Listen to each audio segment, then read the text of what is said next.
Do not worry.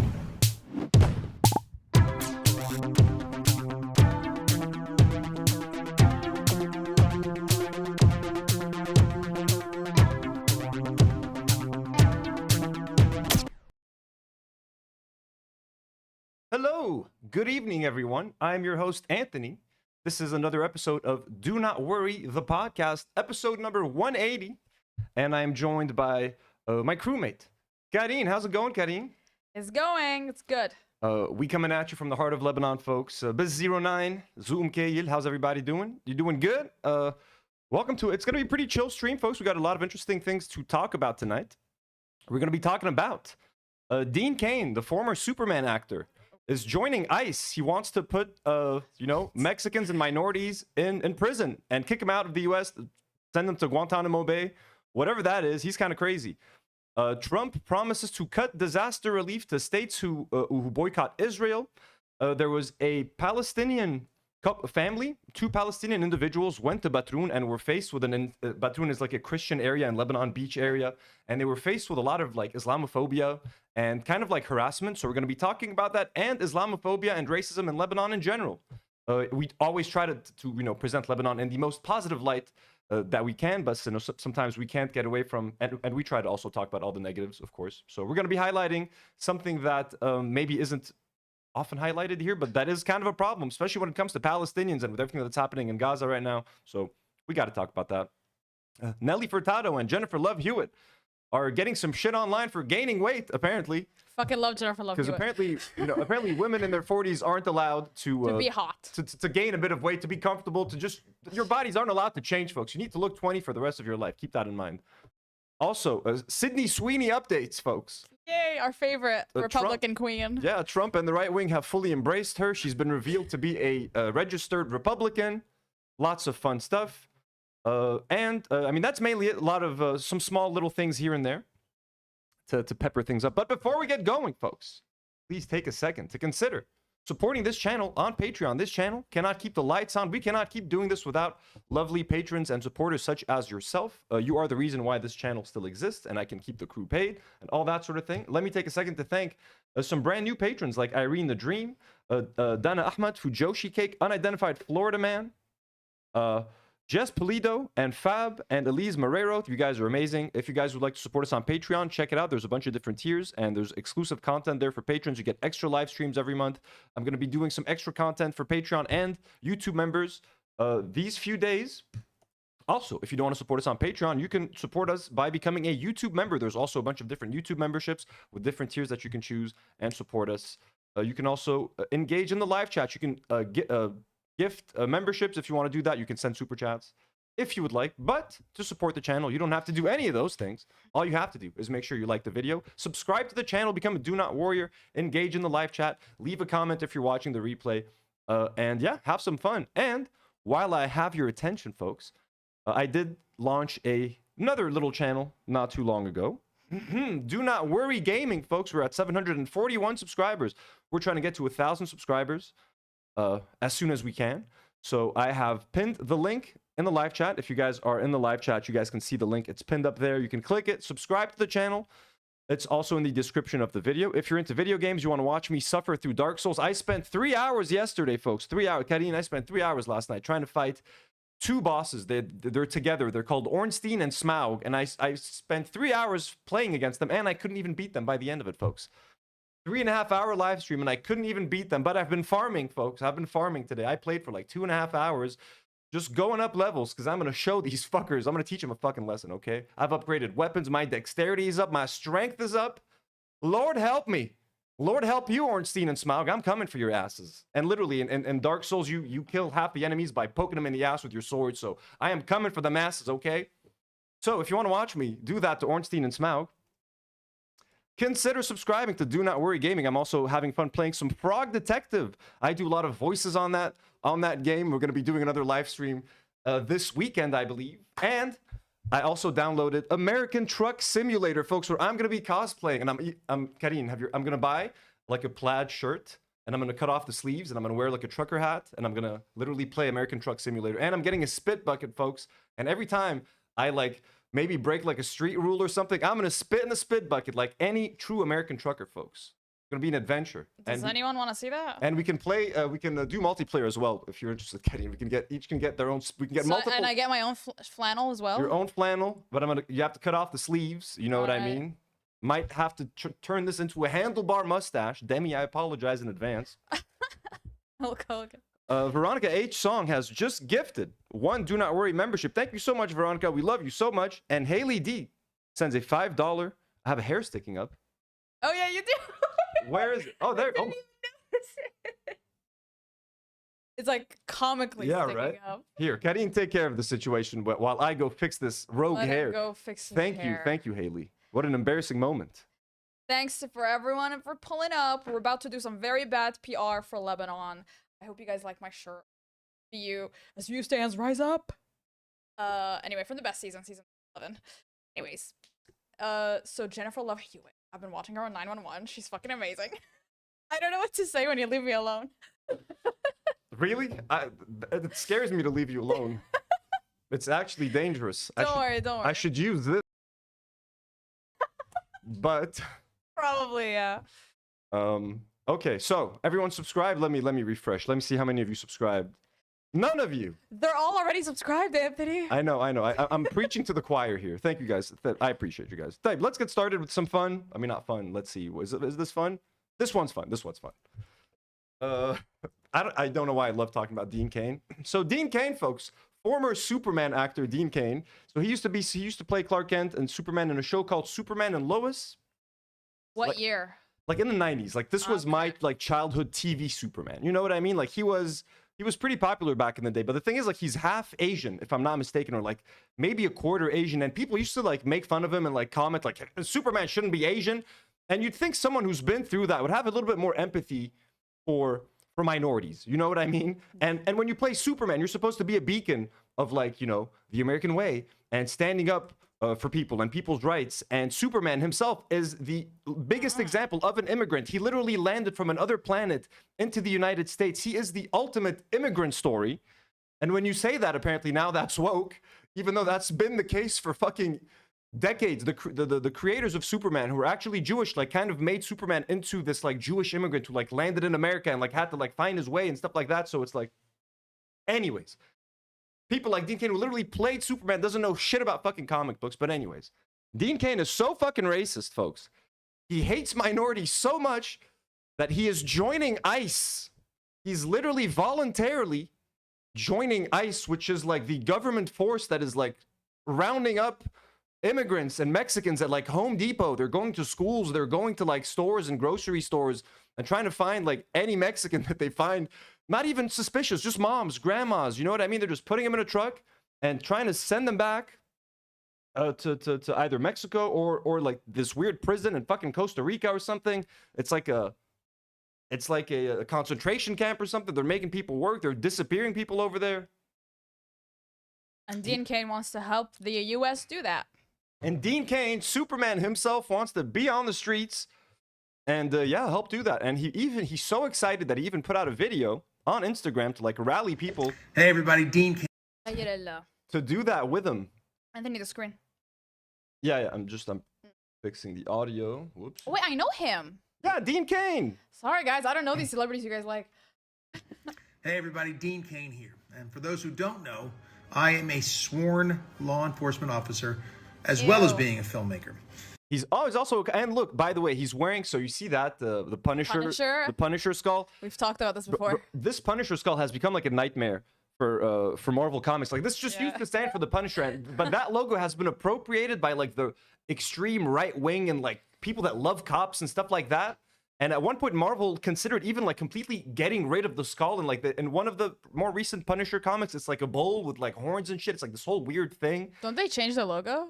No, now it's back. It's back to the skull now. Like but like at one point they did try to change it because it's become kind of problematic. And you have people like him, like who's like, I'm a law enforcement officer and an ICE cop. Like, do you think Marvel wants one of their characters associated with ICE and people rounding up immigrants and stuff in the streets? Like, this is fucking horrible. Like the fact that they've appropriated this innocent logo of a skull, folks.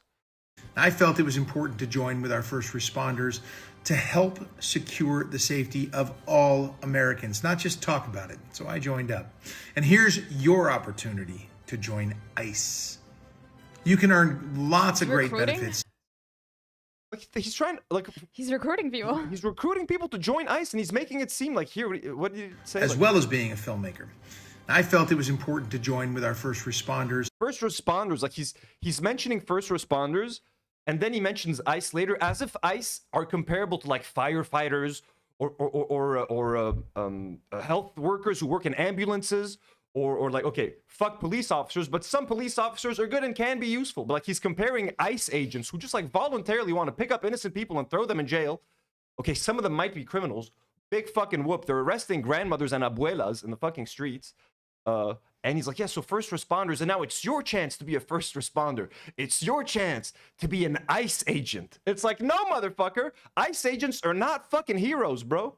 To help secure the safety of all Americans, not just talk about it. So I joined up. And here's your opportunity to join ICE. What if, like, it's so fucking awkward. Like, it seems like an AI video. Like, why would anyone willingly, why would any celebrity put their face out there and be like, I want to endorse ICE? Like, holy fuck, bro. Trump becoming president has really unleashed all of the Republicans that used to be in hiding in Hollywood like a few years ago, like him and fucking Kevin Sorbo, who used to play Hercules. All these 90s fucking... Why does everyone I grew up watching in the 90s, you know what I mean? Like Hercules and Superman, they're all fucking right-wing freaks, bro. And I paid $20 to take a picture with Kevin Sorbo once at a convention in Washington, D.C. Fuck, and I didn't know he was like a weird right-wing fucking freak, bro. You should frame it and put it in the background. With Kevin Sorbo, bro? Kevin Sorbo. It wasn't even like a professional picture. Like his manager took my cell phone and took the photo with my cell phone, bro. For $20? $20. What the fuck? And I gave it to him in cash, and he just put it in like a fanny pack. Yeah, like a fanny pack full of cash. He stuck it in there. And then I walk up to Kevin Sorbo. But I'll pull up a picture of Kevin Sorbo for those who don't know who I'm talking about. Then I walk up to Kevin Sorbo. I'm like, bro, he's I'm so washed. I'm Lebanese. You know, people in Lebanon like love you. He's like, oh, really? I don't know where that is. I'm like, I mean, you're young. You're not gonna know Kevin Sorbo. He used to be Hercules. No. I looked him up. He's in God's Not Dead. This guy. Yeah, he's making like Christian movies and stuff. Yeah, he's making Christian movies. Yeah, why aren't his pictures opening up? Oh yeah, Google Images has been doing that for some reason. Really? Yeah. There's not just me. Okay, that's Kevin Sorbo, guys. So that's... Oh, okay, here we go.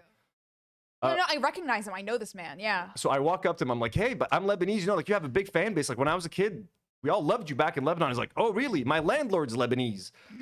The first thing to go through my mind is like, aren't you like a rich actor? Why do you have a landlord? Like, are you paying rent? Like, is that $20 I just gave you for that picture? Like, am I helping you cover rent, Kevin Sorbo? And I'm not, yo, hey, I pay rent. Like, I'm not making fun of anyone. Like, but like, he's a fucking actor. He's been in Hollywood. Like, I grew up watching this guy. He was on one of the most popular TV shows. I'm like, have you fallen so far below Kevin Sorbo that, you know? And again, like I've paid for other pictures at Comic-Con. You get like a professional photographer that takes it to you. They send you the photo by email. You get it like professionally printed. I have a couple that I want to actually hang up here in the studio. But where was this Comic-Con? It wasn't a Comic-Con. It was like something in Washington, D.C. I've been to New York Comic-Con, like a legit con. This was like a mini cute little con. It was nice. It was fun. Yeah. $20, but like literally to grab my cell phone and just snap a picture with and I had a Samsung Galaxy Note 4 at the time. So like the quality, like it looks like shit. I still have the picture. It's still up on my Instagram. That's so fucking funny. I'll try to pull it up maybe later or something. We'll see. I'll try to find that Kevin Sorbo picture.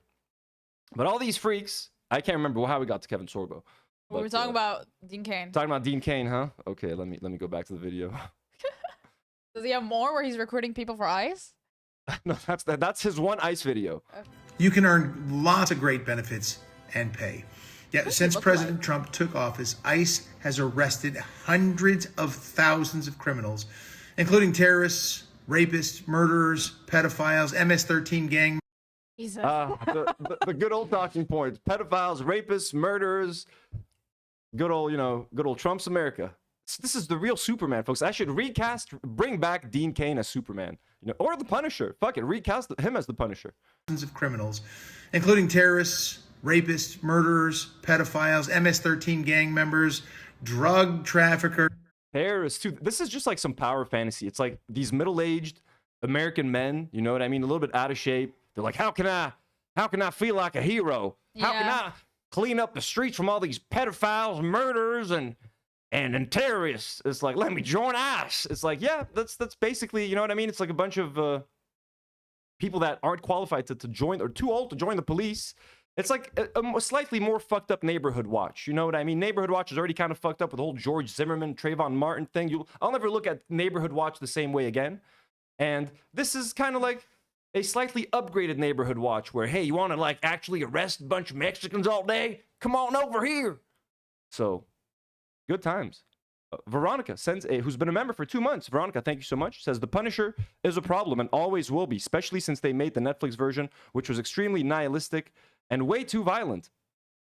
I know that's always kind of been the point of the Punisher.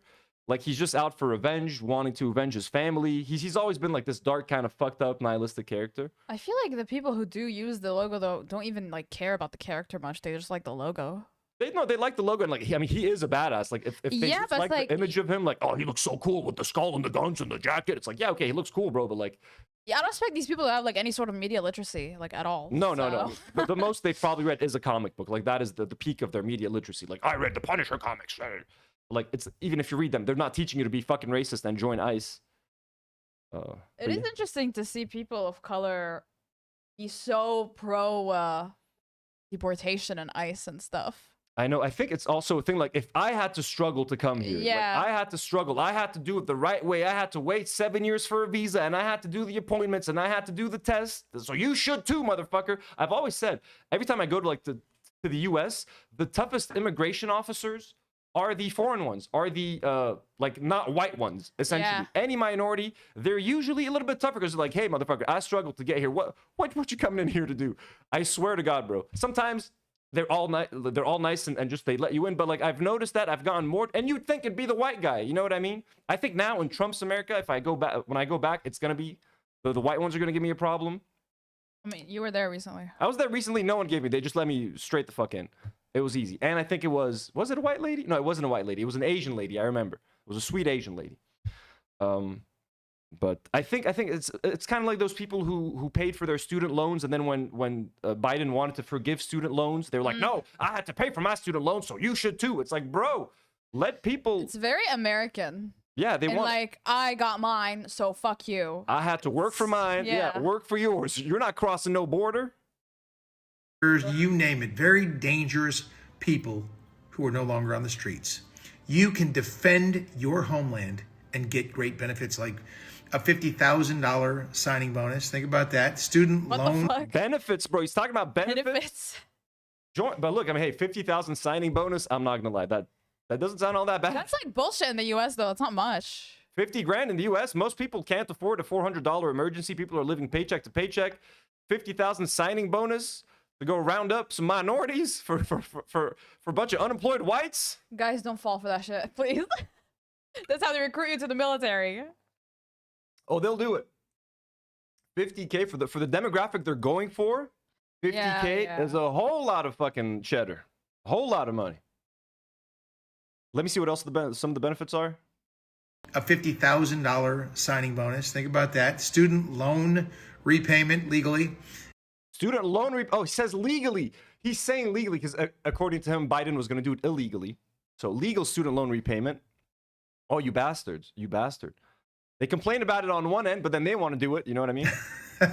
Enhanced retirement benefits and special pay for those in the field operations and law enforcement roles. Special pay for and the more Mexicans you pick up, you get a bonus. $50 a head. Yeehaw! Can't wait for that spit bucket. But yeah, I mean, basically, you know what I mean? I'm sure there's going to be some kind of incentive. You know what I mean? The more Mexicans you pick up, the more cash you get.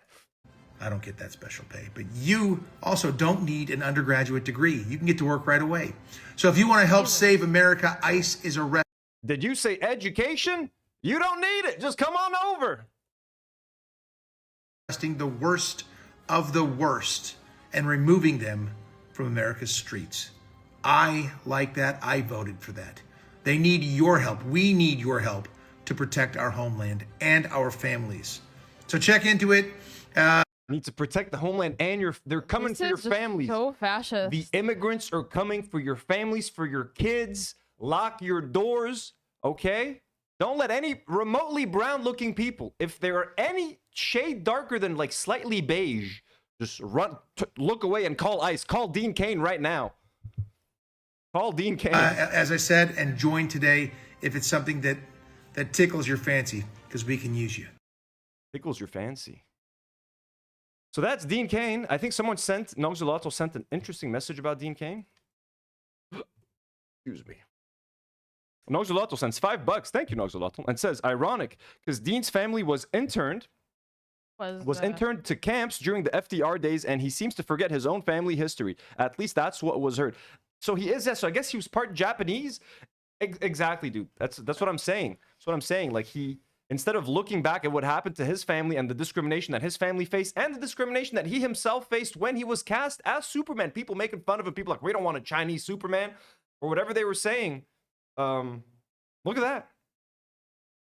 He can't even recognize. So let's have some footage of him. And also Veronica sends 6 shekels and says they are too stupid to understand is my point. Exactly. That they shouldn't even bother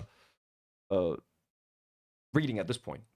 Or watching the Netflix stuff. Dan Ahmad sends $5 and says, let's normalize asking white Americans no, but where are you actually from?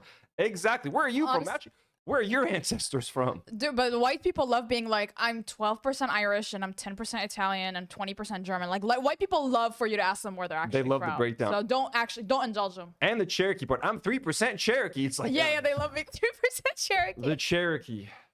Always with the Cherokee. So technically, I should be able to say a slur. So, you know, I love me some Piers Morgan slop. Apparently, like 3 weeks ago, they had a whole panel just to talk about Superman being woke. And guess who they had? Obviously, they had like titans of the anti-woke movie commentary space, like Nerdrotic. This dude from Geeks and Gamers, I think his name is Jeremy, and this guy called something Gore, Chris Gore, also a piece of shit. He runs a website called Film Threat. These 3 dudes right here are like viruses. Disgusting viruses of the online film commentary. Truly vile. And they should get you on there. And yeah. No, never. And they're joined by Dean Cain. Right here, Dean Cain. Let's just see a snippet of what they had to complain about. They're trying to equate those things together, which I think is ridiculous because of the current politicization of that situation. James Gunn is not the kind of guy who's going to put an American flag in his front yard during 4th of July. And that's the kind of guy you need to be to create Superman. I did not. Oh, if you want to be involved with Superman, folks, you need to be the kind of guy who puts an American flag on your front lawn on the 4th of July. And if you don't, you are not qualified to be involved with Superman, apparently. I don't like this movie at all. Every man in this movie is weak and he cries. Chris, there is one silver lining here, which I think you touched. What did he say? I don't know. I didn't hear. Is weak and he creates Superman. Superman. The men, yeah. I did not like this movie at all. Every man in this movie is weak and he cries. Chris, there is one. Every man is weak and all the women are strong, and that makes me feel insecure as a man. Like, Piers Morgan has these fucking clowns, and that's what they bitch about all fucking day, bro. And they make so much money, they just monetize. Anytime a black actor is cast in a movie, woke, DEI movie. Like, Jesus Christ, bro.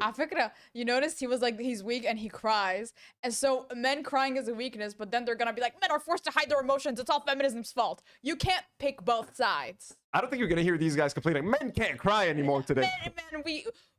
Most suicide attempts are successful are by men. Yeah, whose fault is that?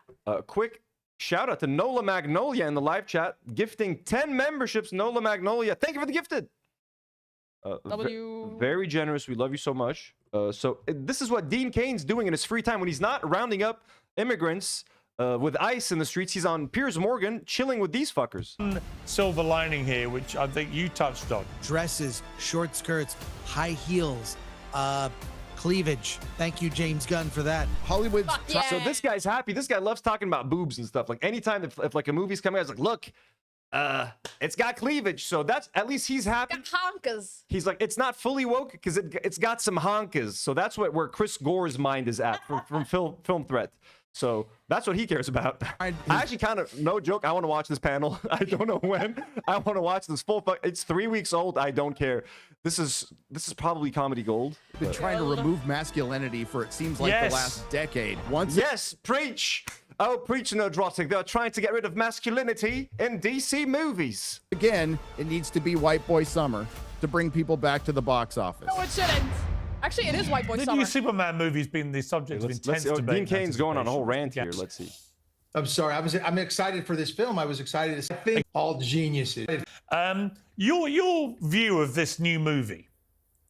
Well, I'm excited for it. First of all, these guys all know more about Superman than I do. I promise you that right now. All geniuses. They've never been Superman. Geniuses. Oh, gee, he's calling these fucking clowns, bro. These fucking idiots right here. Like the internet's at the most bottom of the internet pit are these three fucking little bacterias that are like leeching off. What You are know their I mean? channel names? Do you know? Nerdrotic for this guy. Oh. Geeks and Gamers for this guy.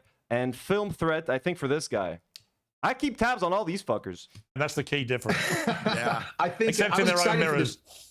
I'm sorry. I'm excited for this film. I was excited to see it. It looked like a lot of fun. James Gunn had a lot of humor in that original Guardians of the Galaxy. I was excited. Yo, shout out to North Star Radio. Comrade Casey's in the chat, folks. Comrade Casey. Look for a potential conversation between myself and Comrade Casey next week. That's all I'm gonna say. For those of you watching live right now, we might be doing something together next week. Excited for it. I still am excited for it, but you know, the idea they start talking politics and Superman is an immigrant. Superman's actually a refugee and was adopted and assimilated into American culture. Tremendous. Assimilated. He has to mention he assimilated in American culture. Well, I mean, look, bro. Superman landed on Earth as a baby. He had time to assimilate because the first language he learned was English. Like, you know what I mean? If someone comes into America and they're a little bit older, maybe they're a teenager, it's going to take a little bit longer to assimilate. They might have an accent. So you should fucking just chill the fuck out like your parents had an accent when they came to America. You get me? Okay? Superman was a fucking baby. By the way, Superman's not real, you fucking dumbass. He's fiction. Well, and so that's a little bit different than Isn't I that think. an immigrant? No, No? it's a refugee. Well, It is an refugees are immigrant. immigrants, so aren't they, really? Yeah, but you got to understand, Pierce, the United States is the most They're arguing over semantics. No, he's not a refugee. He's an immigrant, Pierce. Let me tell you the subtle differences and why Superman is not an immigrant. immigrant-friendly country on the planet by far. We take more than the next 4 countries legal immigrants every year, more than the next 4 countries combined every single year. Right. So why would you mind if a narrative is that Superman's an immigrant? Why wouldn't that be a No, thing I don't to mind that celebrate? narrative, but the truth is, he is a refugee. He is a Oh, he minds, and he's fucking. You know what he is? He's triggered. For a word that these Republicans love to use against leftists. He's extremely fucking triggered. Look at his face right now, bro. The Botox is working overtime right now. I was gonna A say, child. he has so much Botox. He's got smooth skin though, but like yeah, So a much. lot of Botox, a lot of Botox. and a refugee. It's because they're trying to equate those things together, which I think is ridiculous because of the current politicization of that situation. So that's the part that makes me go, look, don't try and make it all woke and crazy. Keep that character as, you know, the way Don't make it all, Trying to go woke. don't make it all woke and crazy. I like him is truth, justice, and the American way. And I was hoping that would be the case in this film. And I hope it is the case. And I'm still looking forward to it. Oh, he hasn't even watched the fucking movie. Oh, he's out here fucking making a whole analysis on the movie, and he hasn't even fucking seen it. Because it's woke, so he doesn't want to watch it anymore. He hasn't even fucking seen the goddamn movie, bro. And like him being an immigrant is like not at all a theme. It's actually the movie's way more like anti-Israel than it is about immigrants or anything like that. Okay, let me bring in the Drotti. What do you feel about this? I mean, I've read quite a few reviews spinning around on. Okay, that's enough. We don't need to watch this whole thing. I just wanted to give you guys a taste. And here he is when they made Superboy or like Superman's son bisexual in the comics. He started DC. He started going on all news networks to complain about it.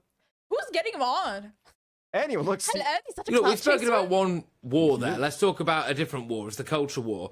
And this is something I know you've got strong views on. So, you are perhaps most famous for playing Superman. Massive role. He's always got that American flag behind him. You've noticed everywhere. He makes sure whatever angle, if he's on Piers Morgan, if he's if he's making an ICE video, he's got. Is he a veteran? I don't Is he know. a veteran? Yeah. I'm not sure. I mean, he's at least a cop. He's at ICE right now. He's admitted to being a cop and an ICE volunteer. one of the biggest roles on the planet. I guess he needs. Look, if Kevin Sorbo needed my $20 He should join ICE. to pay rent, he should join ICE. He'll get $50K. Kevin Sorbo, you'll get 50 grand, and maybe that's why he joined ICE for the $50,000 bonus.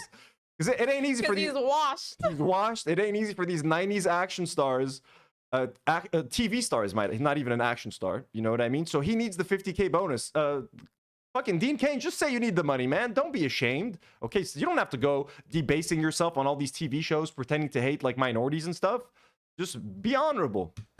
And now, DC have been criticised for a storyline that made Superman come out as bisexual. What do you make of that? Fucking hell. His nightmare, dude. This is like the third time I react to him, by the way.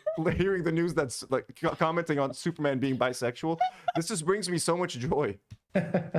Well, look, when that happened, I was very clear. I was like, look, when it happened, a few years ago, it actually out as gay. It's what it was with Superman's son. I said it would have been brave 20 years ago. But now every other superhero is gay. And I make the joke. Right, actually. Yeah, 'cause I'm sure he would have been cool with it 20 years ago. Yeah, like 20 years ago, Dean Cain would have been, oh, hell yeah, I'm fully in support of a gay Superman. So, like, that's such a bullshit argument. He's like, they did it too late is my problem. That's why I'm angry, sir. They waited too long to make him gay. That's the issue. About that, or, going through what the current zeitgeist is. And what I'm trying to say, what I argued against is stop taking these characters that we know and we love and whose values and morals have been there and stood the test of time and changing them to fit the current zeitgeist. It doesn't work. Go woke, go broke. And so I don't like... Go woke, go broke, folks. Go woke, go broke. He's throwing out all the zingers.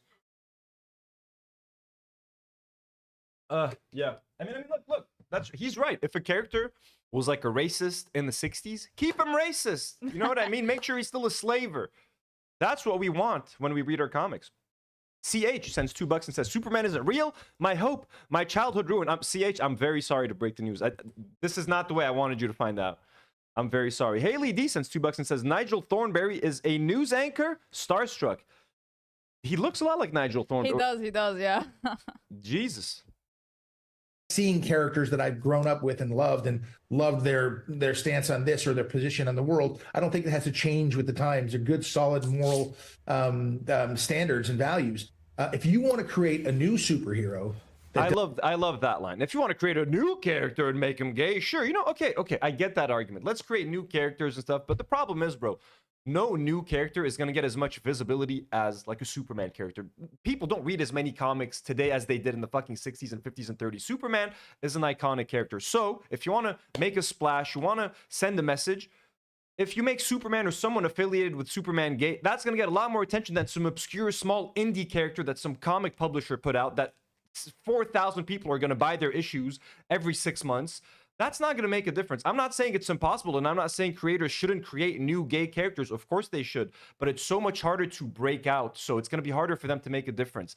By making a character associated with Superman gay, it's a much more mainstream character. A lot more people read Superman comics than they would another unknown, brand new created character. So it's okay, but also definitely create new characters. I also don't like it when they just flip characters all the time, like Spider-Man, Spider-Woman, Hulk. We got She-Hulk. They just make like female versions of characters, kid versions, like Flash, Kid Flash.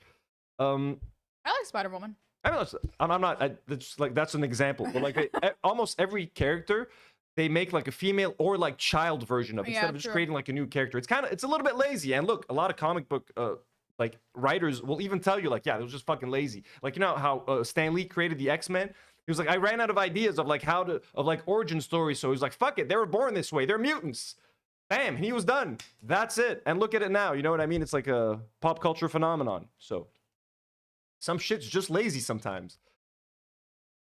Does X, Y, or Z, go ahead and see if you can sell that one. But changing the current ones, I mean, even the girl who's playing Snow White got off and was like, she's not going to get saved by a prince. That's the story. He's complaining about Snow White. He's like a 50-year-old man. He's complaining about the Snow White thing. Like, you see what I'm saying? Like, it's these fucking grown men are all angry about Rachel Zegler, bro. Like, the movie's made for children. Snow White is made for little girls, bro. Why do you care, Dean Cain? Make a new story. Don't make it Snow White. And things like that. They keep changing everything, and I'm not a fan of it. And the market has said that they're not a fan of it as well, because these companies, Disney, for example, has lost a ton of money, and DC Comics. Wait. I hope that this current Superman incarnation. No, she went woke. Because she went woke? Because she said that like Snow White doesn't need a man to rescue her or whatever. So everyone was angry with that. She said we need to update the story because it's a bit old-fashioned. Nation that's going to be directed by James Gunn. I hope it has the humor and brings back the Superman that I know and love. So I'm Okay.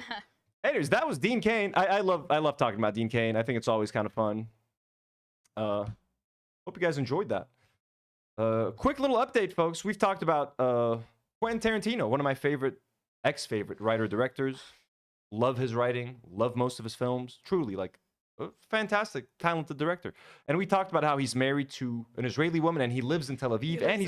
And he's actually visited an IDF base to encourage IDF soldiers after the October 7th attacks, and like to give them a morale boost before they set out and murder Palestinians. Well, I actually found the photos on Twitter. Figured we'd look at them together. Here he is posing with IDF soldiers at an IDF base. Have you seen this, Karine? Have you seen the photos? I haven't seen this. Here's Quentin. Here's another Where is photo. he? Wow, beautiful. Right here. Where's his wife? Here's our boy Quentin Tarantino with Israeli soldiers, IDF soldiers. I mean, if you needed another reason to hate this man and never support his films again, like I own a couple of his movies on Blu-ray. Like, it's very easy not to watch Quentin Tarantino movies. I mean, look, at this point, yes, There are but better like, ones. he's got some good shit. He's got some good shit. I have to admit it. I like his films. I have Inglourious Bastards, which I really liked, and I have Django, which I guess is pretty problematic. But anyways, here's our friend, famous director Quentin Tarantino is openly a supporter of the IDF and the genocide. Never forget that. You're right. Antifa Ultras, and here's a like for your tweet. Breaking. Donald Trump has said that they will halt disaster relief funds to U.S. states and cities that boycott Israeli companies. So that's just kind of fucking insane. So if an American state or city decides to boycott Israeli products or companies or to like take an anti-Israel stance, the US government will literally not help them if they face a natural disaster. If there's Is that legal? if there's a hurricane, if there's an earthquake, you won't get money. You won't get money to help injured citizens, to provide food or water because you are anti-Israel. If you wanted a bigger sign that the United States is like bought, and not bought, but like basically owned and controlled by Israel at this point, for some fucking reason, you know what I mean? But that's not really the case. It's because Donald Trump, Miriam Adelson gave him like $100 million. So he basically has become her dog. And anything that Israel wants, he's going to do.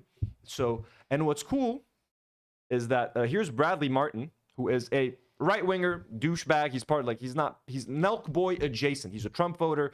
He's part of the whole podcast gang that like helped normalize Trump and re-elect Trump by like having him on and stuff like that.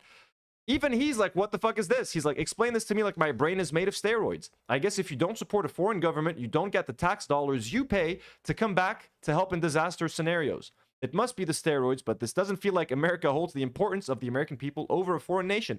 And he's right, like disaster relief funds, that money doesn't come from the air. It comes from the tax dollars that you pay, that I pay. Anytime we pay for fucking taxes, bro. This money is yours. It's our money. It's supposed to come back to us if we need it. You know what I mean? And for him to withhold that money, if your state doesn't support Israel, is fucking insane and just shows how much the odds are fucking stacked against Palestine and Gaza, where the US government gives more importance to the feelings of Israeli citizens and Zionists and Netanyahu than he does of his own population.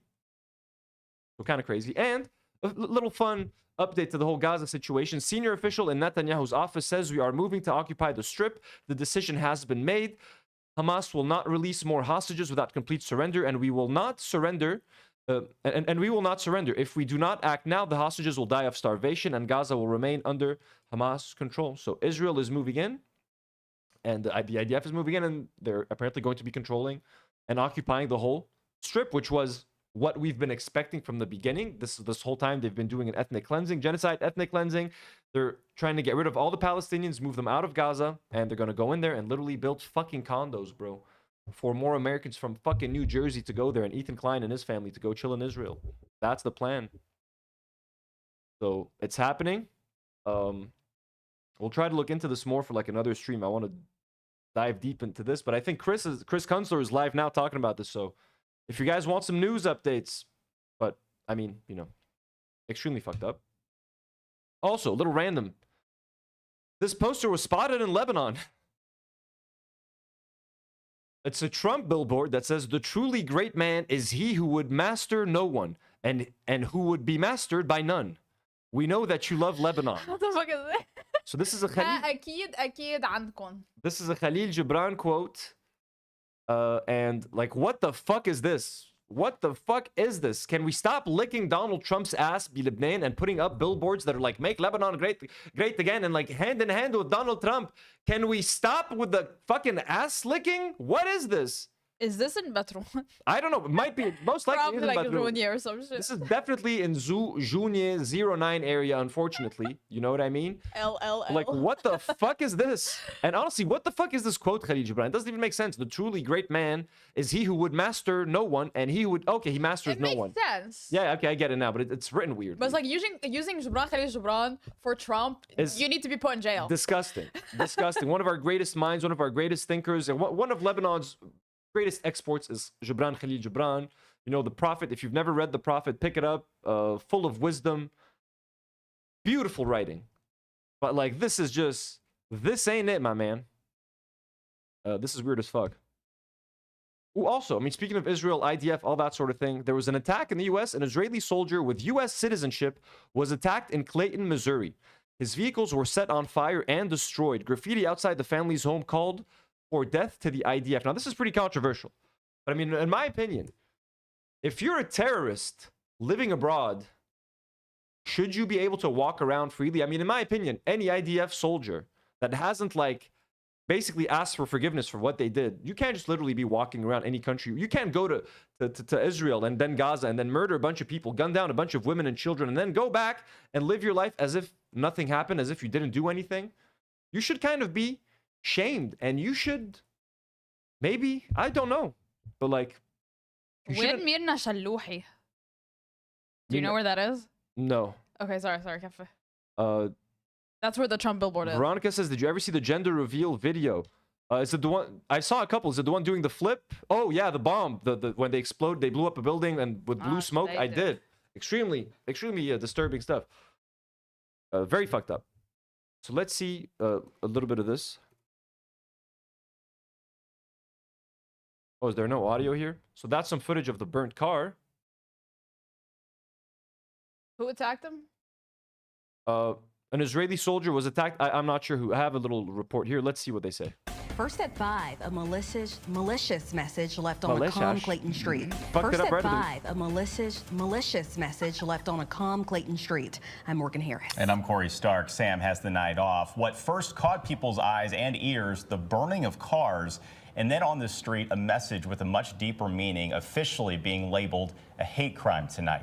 The targeted attack happened. Can you hate crime an IDF soldier, though? Like, I'm sorry, bro. I mean, look, burning a car, that's dangerous. It can explode. But, like, spray painting death to the IDF outside of that motherfucker's home, he fucking deserves it. I'm sorry. If death to the IDF is a hate crime, then we're all racist. I know, sorry. right? I mean, like, what the fuck is that, bro? You can't go to a foreign country, murder people as if you went on, like, an African safari for fun. Oh, let me kill this kid. 20 points. I hit him in the leg. And then come back and then live your life normally and go to the mall and go to fucking Cinnabon or some fucking shit, bro. That ain't how it fucking works. Your actions have fucking consequences. On Clayton's Westmoreland Avenue just after 3 this morning. That's near Hadley and blocks west of the WashU campus. First Alert 4's Shoshana Stahl is following new developments this evening. Clayton police coming out labeling this as a full-on hate crime. Anti-Semitic graffiti written on Westmoreland with a Anti-Semitic? Death to the IDF is not anti-Semitic, you motherfuckers. What's wrong with your eyes? What the fuck is wrong with her face, bro? But like, I'm sorry, bro. Anti-Semitic has nothing to do. Don't bring up anti-Semitism with death to the IDF. The IDF is a fucking terrorist organization. It is the world's most violent and most prolific and deadliest terrorist organization. They fucking murder on the fucking daily, bro. On the fucking daily. message specifically targeting someone. The FBI has been asked to help, and all of this just saddening to those now finding themselves living within a crime scene. No, I've never heard of anything. Ooh, Veronica said, I wanted to ask something about Tarantino. And Veronica, stop sending super chats. Says also, I was about to put a song that's based on The Prophet in the chat. We have telepathy first, Django. Now this. Oh, you were going to talk about Django. There we go. We are thinking the same. Veronica, that's why you're a Do Not Warrior. That's why we're on the same page. As violent as this. Cheryl Radel has lived in her quiet Clayton neighborhood for nearly 30 years. Waking up this morning to find out why. I've never heard of it. To those now finding themselves living within a crime scene. No, I think she's just a neighbor. No, I've never heard of anything as violent as this. Cheryl Radel has lived in her quiet Clayton neighborhood for nearly 30 years.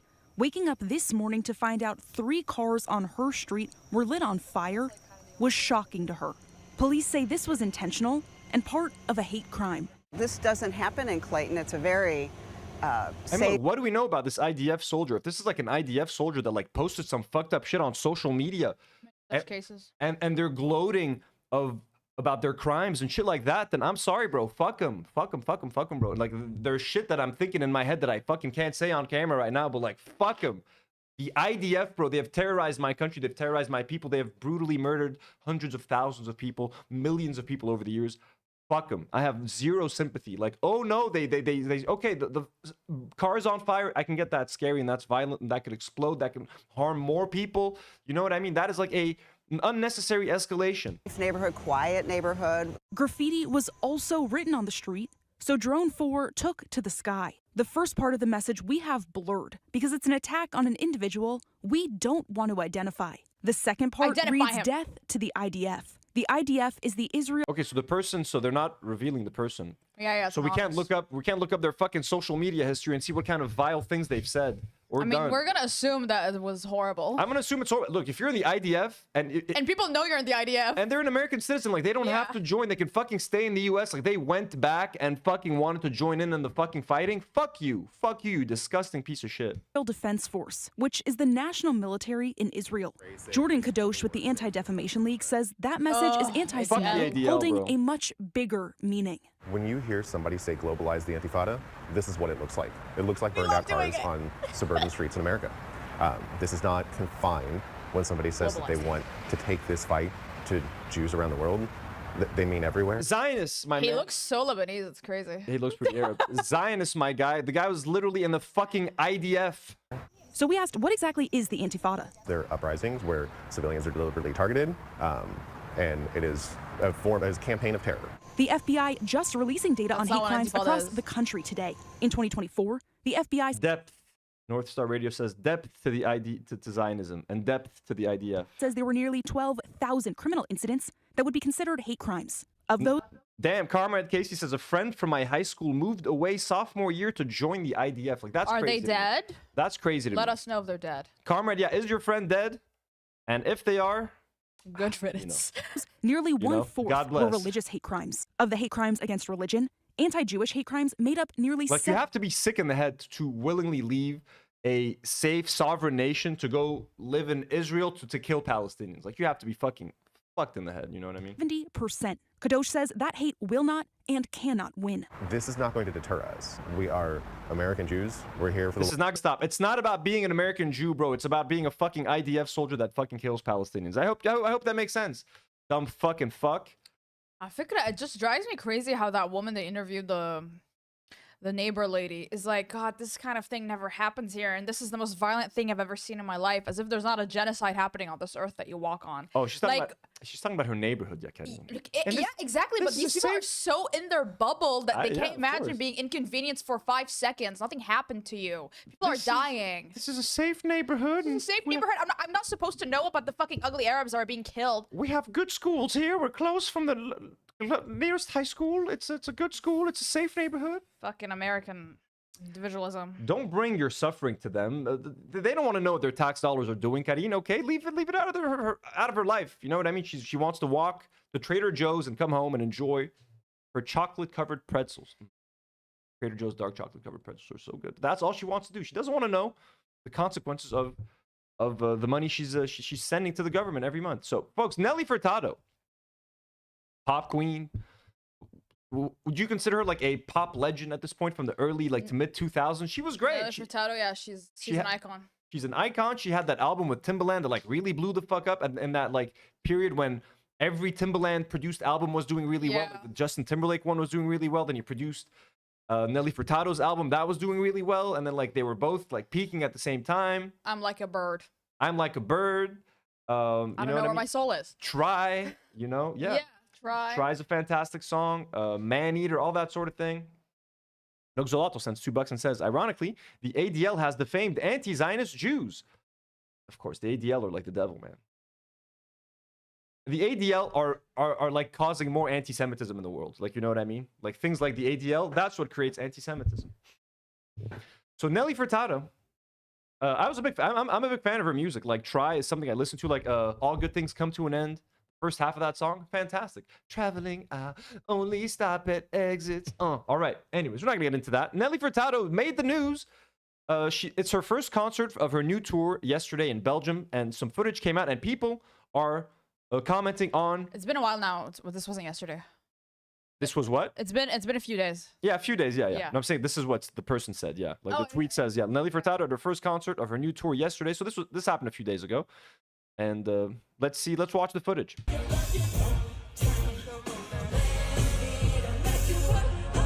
Make you stand, make you work hard for your love. He's a man, he'll make you. Man, the song still fucking goes hard. All those years later. Make you stand, make you work hard for your love.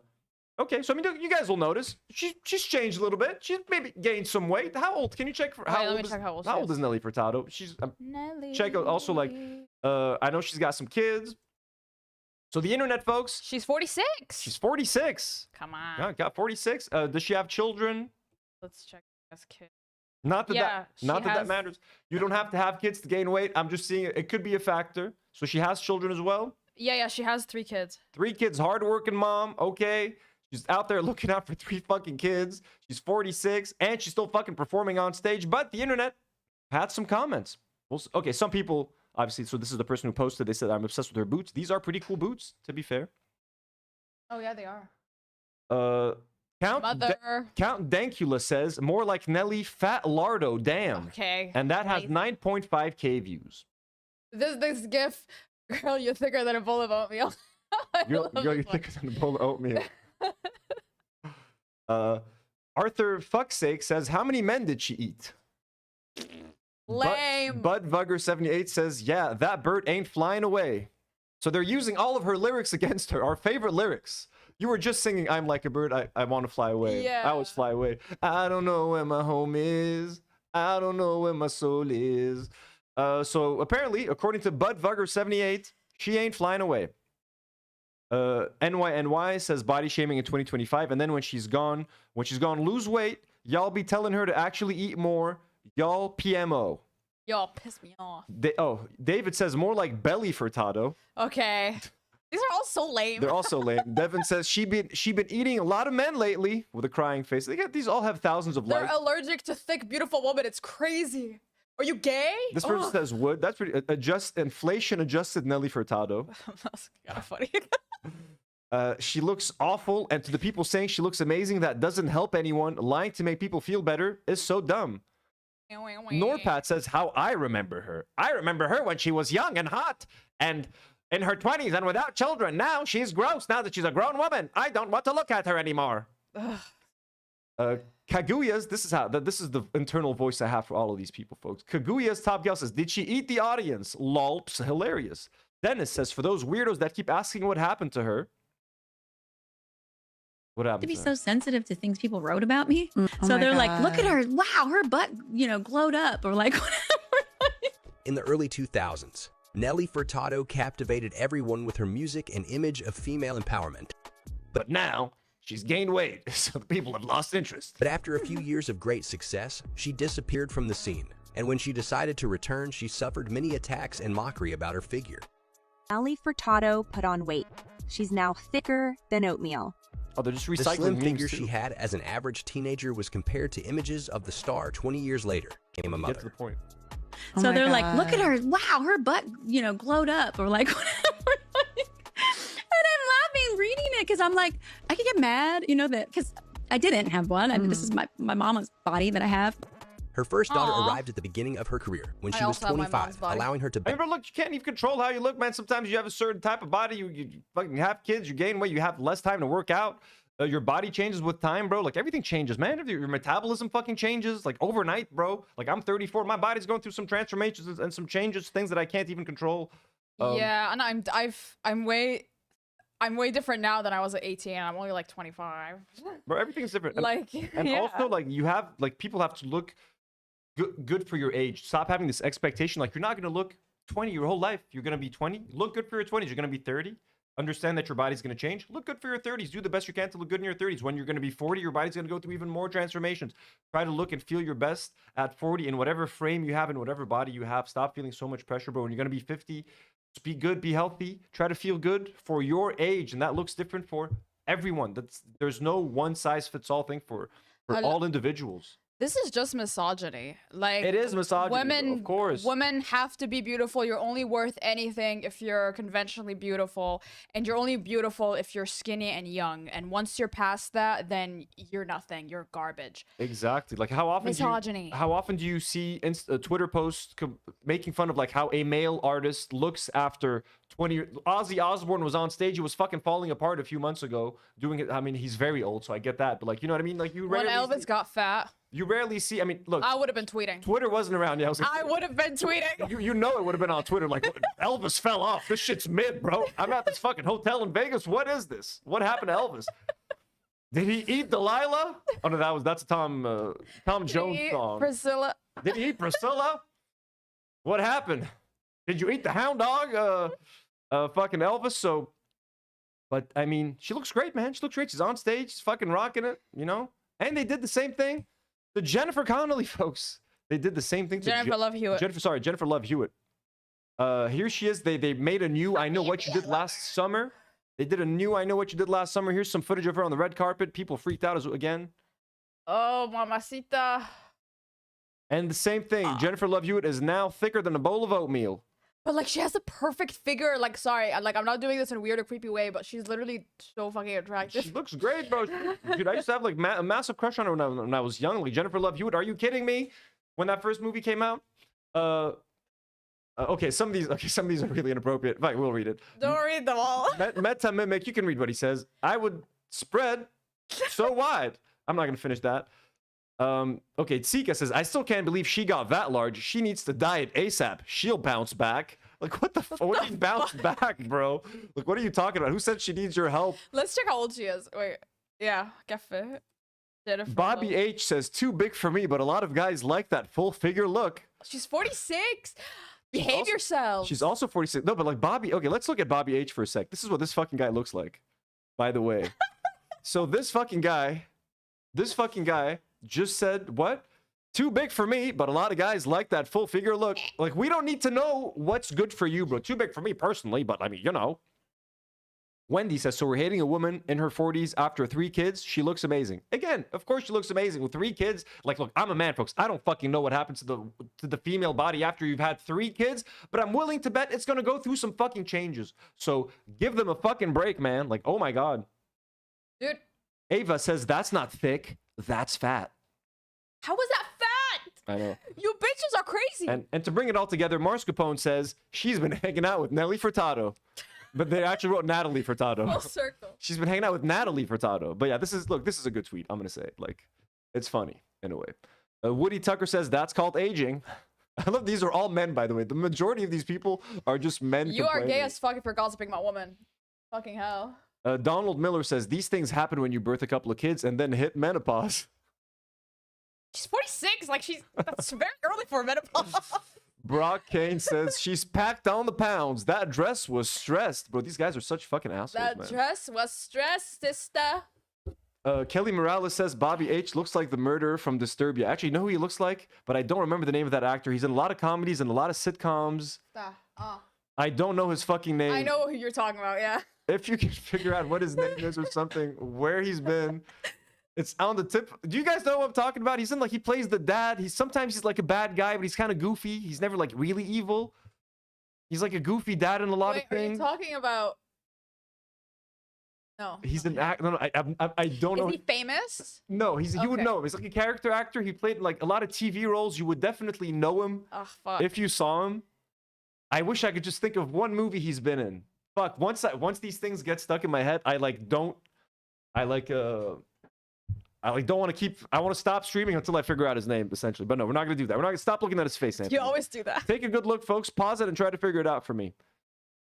He's been in a lot of like TV shows, probably like movies in the 80s and the 90s. He's got like this much longer hair than this guy, like coiffed to the back. No, not Glenn Beck. No, we're not gonna get it. We're not. Fuck it. I'm gonna close this page. I don't want to look at him ever again. Harry something. Someone says. Okay, I'm gonna keep his Twitter open in case we do figure it out. Bobby H, folks. Let's get to the next topic, folks, which is the main topic of this episode. Wait, let me promote my queen, Jennifer Love-Hewitt. Guys, watch 911. She's really, really good in it, and she's super hot in it as well. Like, she's a great crier, and she's so gorgeous. And the show is actually pretty decent if you like network television. So watch 911 and text me about it. All right, that's it. So it's network television, 911? It's on ABC. And no, it's not the guy from Third Walk from the Sun, not Christopher Walken. We're not gonna get it. We're not gonna get it. No one's not gonna get it. He's too obscure of an actor. Haley sent $2 and said they hate women because they're not children. Exactly. They want kids. They want kids. What? They want kids. What do you mean? No, Haley said they hate women because they're not children. Oh yeah, yeah. Everyone wants a 15-year-old. Disgusting, bro. Yeah, they all love they're all complaining about like. Harry Beanbag said Nick Nolte. No, not Nick Nolte. No, Nick Nolte's famous. Emily said Steve Martin. That's who I thought, but then he said not famous. No, not Steve Martin. I love Steve Martin. You're never gonna get it. We're never gonna get it. Literally. Was he? No, he's not. Was he the dad in? Okay, maybe. No, I don't think so. Let me. Okay. The Santa Claus movie, where someone plays like Santa Claus, with Tim Allen. Check. Maybe Tim Allen. Santa movie cast. I don't think so. I'm thinking of someone else. Can I read a super chat? Yeah, of course. Sunflower Dragon said, I don't have any kids, but I have a friend who recently had one and her hair is literally falling out now post-birth. Having a kid is no joke. Exactly. That's why I'm never gonna get pregnant. Birth is literal body horror. So, but men don't get it because what the fuck? I don't want to fuck you anymore. Ugh, ugly bitch. I don't think this is it. Fuck, is this it? Anthony's way too preoccupied. I'm really into it. I told you once I get into this, and it's I never want to see. No, that's not him. No, that's someone else. Veronica said the first time I heard I'm Like a Bird, I literally cried. It was when it came out, and I still remember the feeling. Yeah, I get you. It's every time I listen to it, I feel like wow. Life is worth living. I'm Like a Bird and Try. Those two songs are still in my music rotation. Like fucking 20 years after these songs came out, I still listen to them at least every couple of months. They really are beautiful songs and they're timeless songs. Like to me, these are two classic fucking songs. She's earned her spot in like music, like Hall of Fame for these two songs alone, in my opinion. Like, you know what I'm saying? Nola Magnolia sent 5 memberships. Going crazy. Nola, thank you so much, Nola. That's so generous. God damn. And thank you so much to Sunflower Dragon and to Veronica for these super chats, for the support. Yeah, so Sunflower says, have a best friend recently had one and her hair is literally falling out. Holy shit, post-birth. Oh my god. That's insane. No, I know, and I was just reading it. So that is that. Wait. Haley D also just gifted 5 memberships. You guys are going crazy, Haley, man. You're crazy girly. All right, we're gonna someone asked us a question, but before we move to the next topic. Yes, please go for it. Quinn KZ said, are y'all worried about disarmament negotiations? I've been reading L'Orient a lot, and they're making it seem like it's going to be 2008 all over again. I am pretty worried. Disarmament negotiation? Yeah, for Hezbollah? If you're visibly Muslim or Palestinian, you probably should avoid going to... Wink? Okay, sorry. And I don't know what's going to happen because I'm very scared and I'm unsure, and it might be 2008 again. Who the fuck knows? I don't know. I'm scared. That's all I can say. You don't know. 2008 in terms of like like fighting and like the unrest between the sects and stuff. Yeah. Scared. I really don't know what's happening. I don't think it's going to escalate, but like I just don't want another war. Oh no one. Look, I don't think Lebanon really scared. I don't think Lebanon can afford a war. I don't think Hezbollah can afford another war. They've really taken a big hit right now, so I think it's time for them to like kind of lick their wounds and just lay low. But their disarmament is like the ultimate boogeyman for them. So they're not just gonna sit there. They're not gonna let it happen. Exactly. Yeah. It's not. So I think we're gonna go back to this kind of gridlock where nothing's really gonna happen, and then they're going. I'm so excited for nothing happening. I think. Oh my god, I'm so excited. I think ultimately nothing is gonna happen. They're not gonna be disarmed. They're not gonna get disarmed, and then we're gonna keep this whole cycle that's been happening for decades. It's gonna keep happening. And then another war in 15 years. Another war in 15 years. They're gonna but they're never going to be as powerful as they were before. I think with the hit that Iran has taken and For now. and the way more active role that Israel has taken in controlling the whole area. Bro, I'm so scared that they're just gonna occupy us and there's nothing we're gonna be, Honestly, be it's doing about it. I think that is like an inevitability. Stop! Don't say that. Decades in the future. Allah mana. I'm very negative about this whole thing. I think you can't fucking stop. Okay, well, I'll see you guys. Veronica, I'll see you in Tel Aviv in a few years. That's right. We'll move into your building. Yeah. Also, Raimi said it's John Lithgow. No, it's not John Lithgow, but thank you. No, I closed his Twitter account. He gave up. I don't want to look at his face anymore. I'll never get it. Oh. Okay, I want to try one more thing. Leave It to Beaver. He was the dad in Leave It to Beaver. But I don't. But like from the 80s remake, not the old one. 90s. This is so funny. We should have a section of the podcast. One sec. Leave It to Beaver. Leave It to Beaver. Like a bird. How often did they make this fucking movie? Can you help me find the movie? Which Leave It to Beaver? I think it was Leave It to Beaver. Leave It. Yes, I found him. Oh my god, You did? I'm a fucking genius, bro. Who is he? Regina. I'm gonna find, but I don't have his Twitter open anymore. I can still find him. I can find him. Check history. Christopher McDonald. What? Yes. Wait, let me Google him. Oh my god, we fucking did it. And he does look like him. You'll see.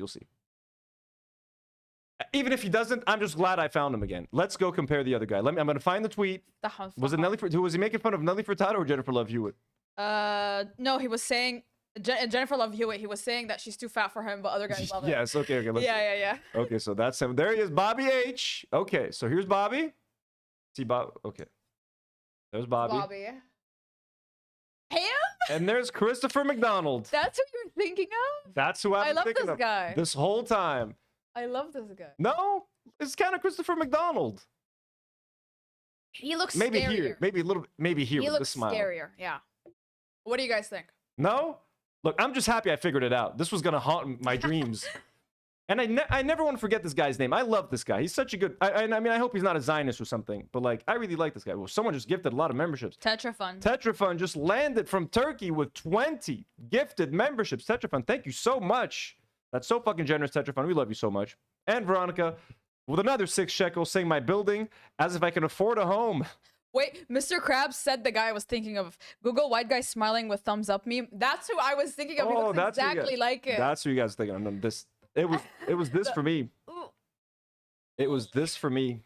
But I mean, anyways, look, guys, we figured. I'm happy that I don't have to. I can get some sleep tonight.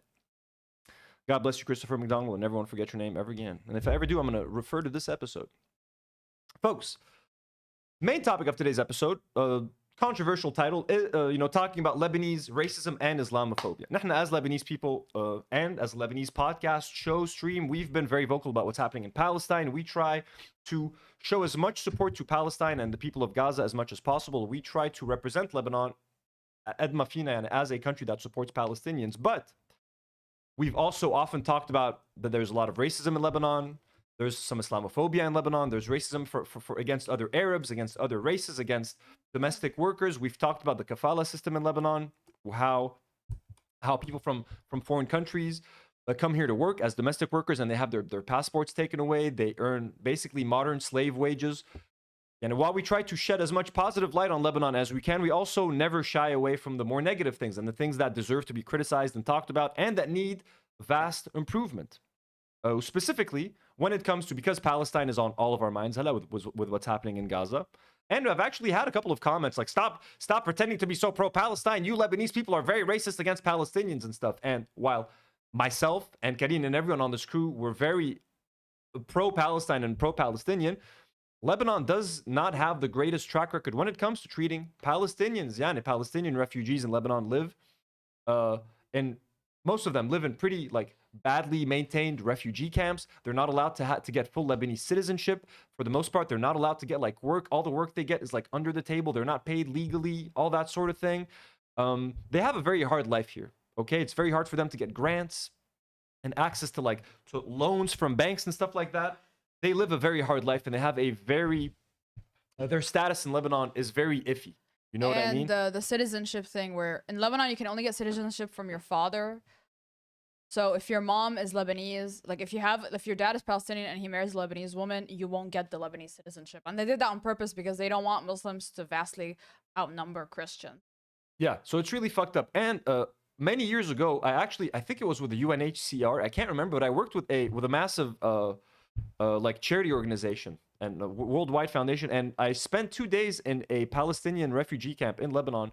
We were with a crew, and we were filming. We were working on little documentaries to try to help raise money so that they could renew their homes in these refugee camps. Some of the homes were like in really, really bad shape and they needed a lot of work. So we went in there, we interviewed families, we filmed their homes and put together these little short videos that would be used to raise funds to help improve their homes and fix their homes. So I've seen firsthand how bad the living conditions are for Palestinians in Lebanon, and how like they're not treated as equal citizens to Lebanese people because they can't even be citizens. So I do want to I think it is important for us to recognize that about Lebanon.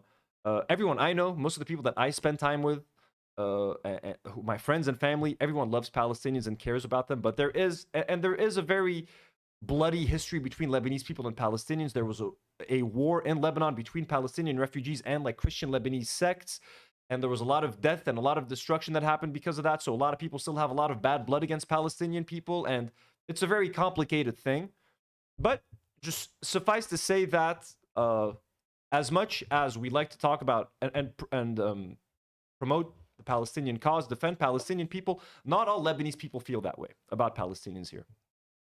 And there's also a lot of Islamophobia in Lebanon in certain areas. So anyways, I'm saying all of that just as a background to this video that went viral on Twitter a few days ago, of these two Palestinian American women sharing their experience in Batroun, Lebanon. Batroun is a Christian beach area in Lebanon. It's a majority Christian. Yeah, they're sharing their experience, and let's watch, and then let's kind of react and talk about Islamophobia in general in Lebanon and stuff like that. If you're visibly Muslim or Palestinian, you probably should avoid going to And by the way, before we continue, CH just gifted 5 Do Not Worry memberships, and Haley D just gifted 5 Do Not Worry memberships. Thank you guys so much. Everyone going crazy in the chat. Let's keep watching. If you're visibly Muslim or Palestinian, you probably should avoid going to Batroun, Lebanon. I spent the weekend there with my sister Karine, and I'm shocked at the amount of Islamophobia we experienced. The first day we got there, we went to go have dinner on the water. We thought, hey, that sounds really nice. It later turned into... Okay, pause to read. By the way, my girlfriend and I were in Batroun like a month ago or something, a month and a half ago. We went for a weekend. We literally sat where they're sitting right now, like by the same, like it's a small little city, old town. It's very nice. We sat there, we ate there. So this is like a lot of the places that they're going to show in this video. I literally was just there a few months ago. Like, Batroun is a very nice area, but their experience there sounds completely horrible. Let's read what they say. So pause to read.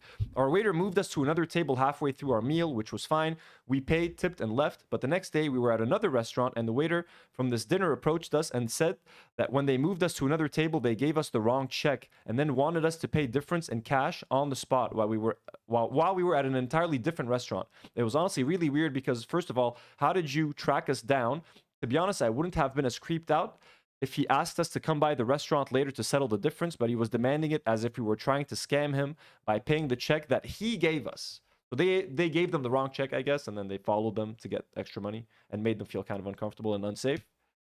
A negative interaction. After dinner, we decided to sit by the water because our of Islam. If you're visibly Muslim or go have dinner on the water, we thought, hey, that sounds really nice. It later turned into a negative interaction. After dinner, we decided to sit by the water because our restaurant was right on the boardwalk. So we go down the few steps and we're sitting down, and people from above us on the boardwalk start throwing rocks and dirt on us. Now, the first time it happened, we thought it was an accident, but then it happened twice after. So we... What is this, Israel? Like, is this Israel? Exactly. Like this is some like...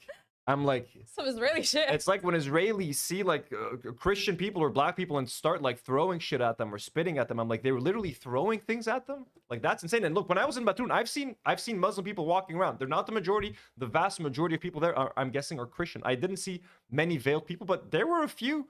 And I didn't see anything like that happening over there. And I'm not saying this to defend Batroun or anything, but like, holy fuck, like hurling dirt and rocks at people is so beyond like disrespectful and fucked up.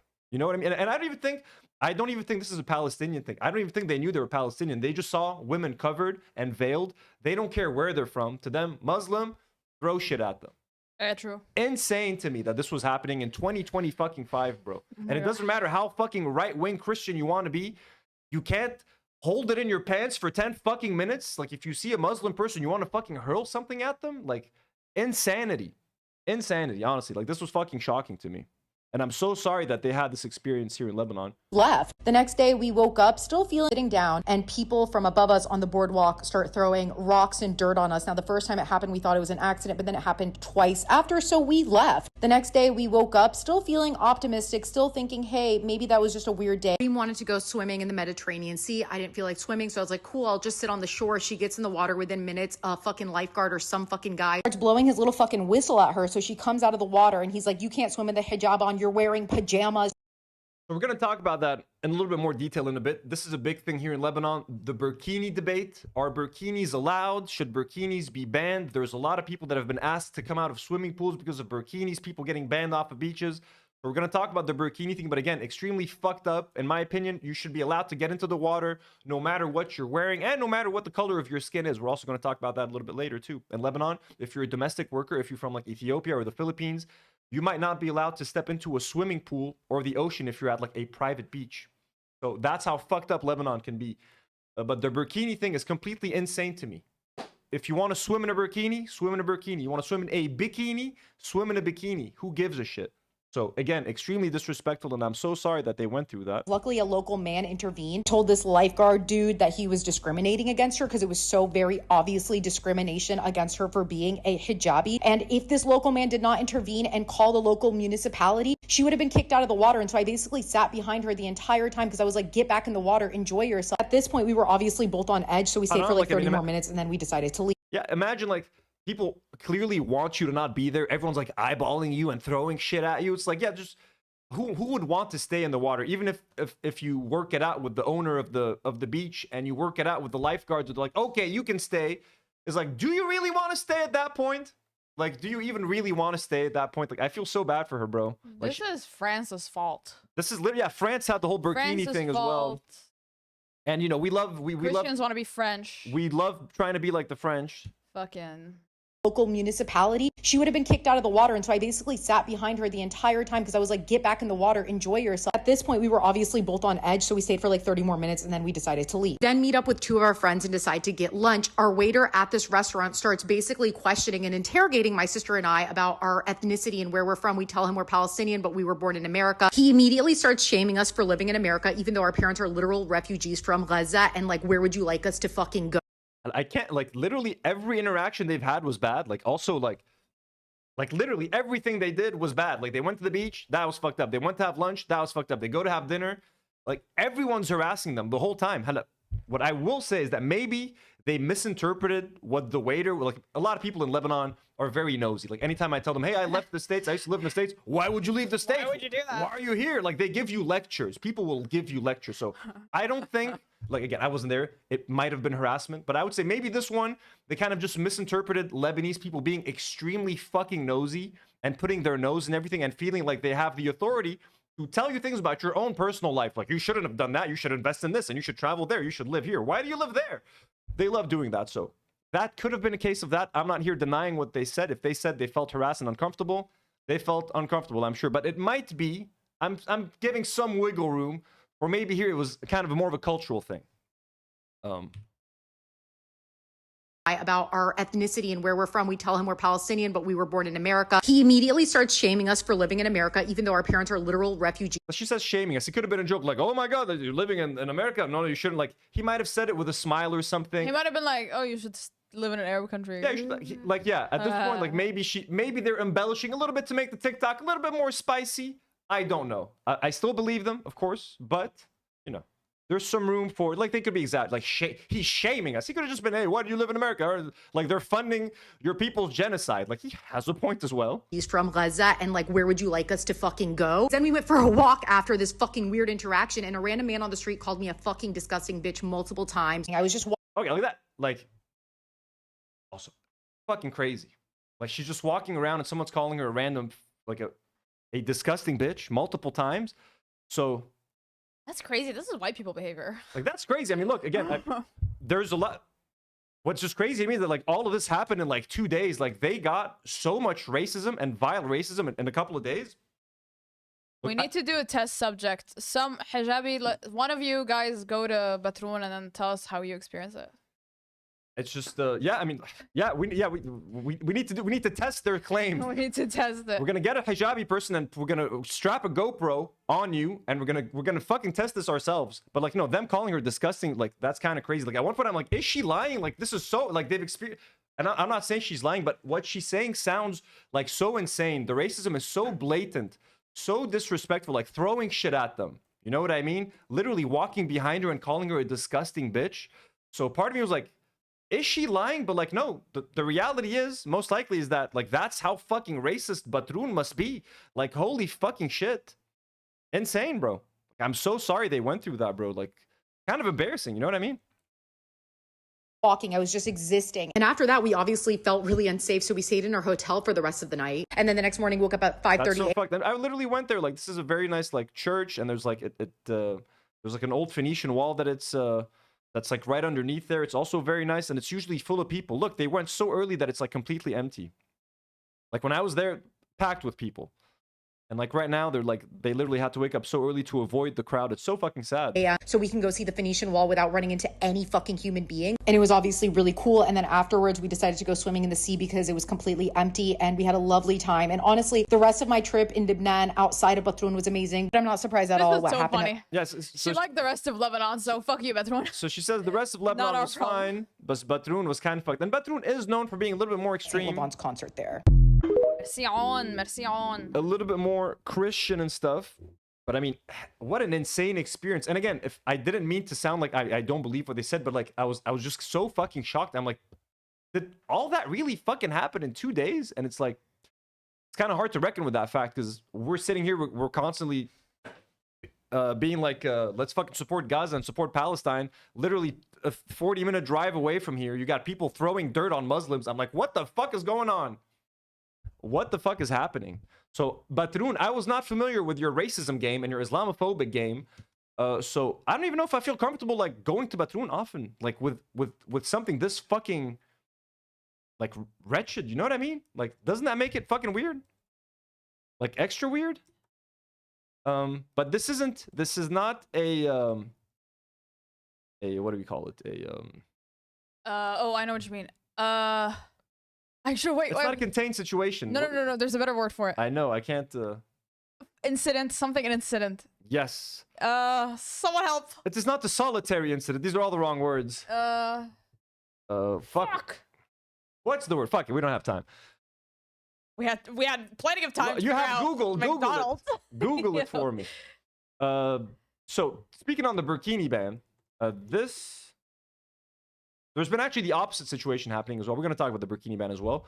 But just a couple of years ago, in 2023, in Saida, or like Sidon in Lebanon, isolated incident. Thank you, guys. Isolated incident. Thank you, chat. Thank you, chat. I should be paying you guys. Haley D, you get... Who said it first? Artful Decadence. Did she say it first? Thank you, Artful Decadence.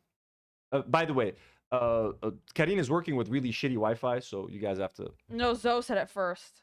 Zoe said it first? Sorry, Artful. Yeah, Zoe. I'm working with really shitty Wi-Fi. Yeah, I am. And Zoe sent money to say it as well. Thank you so much, Zoe. You didn't need to do that. Thank you, Zoe. What's car? Oh, Nola Magnolia sent 50 EGP and says, is tolerance, for lack of a better word, toward the burkini dependent on class and the area that class is in? That's how it is in Egypt. Shweya. So I guess... Yeah, it is. Maybe class and I guess the region, because what we're going to talk about right now is going to maybe make a little bit more sense. I forgot, we need to mention the Saint Laurent thing that happened in Batroun, man. It's not on the list. Oh, I don't know what the fuck happened. So Shai Lavi sends 19 shekels and says, in which side are you on in the beef between Asala Nasri and Maya Diab? I don't think Anthony knows that. I have no idea what's happening. Karine, I'm tagging you in.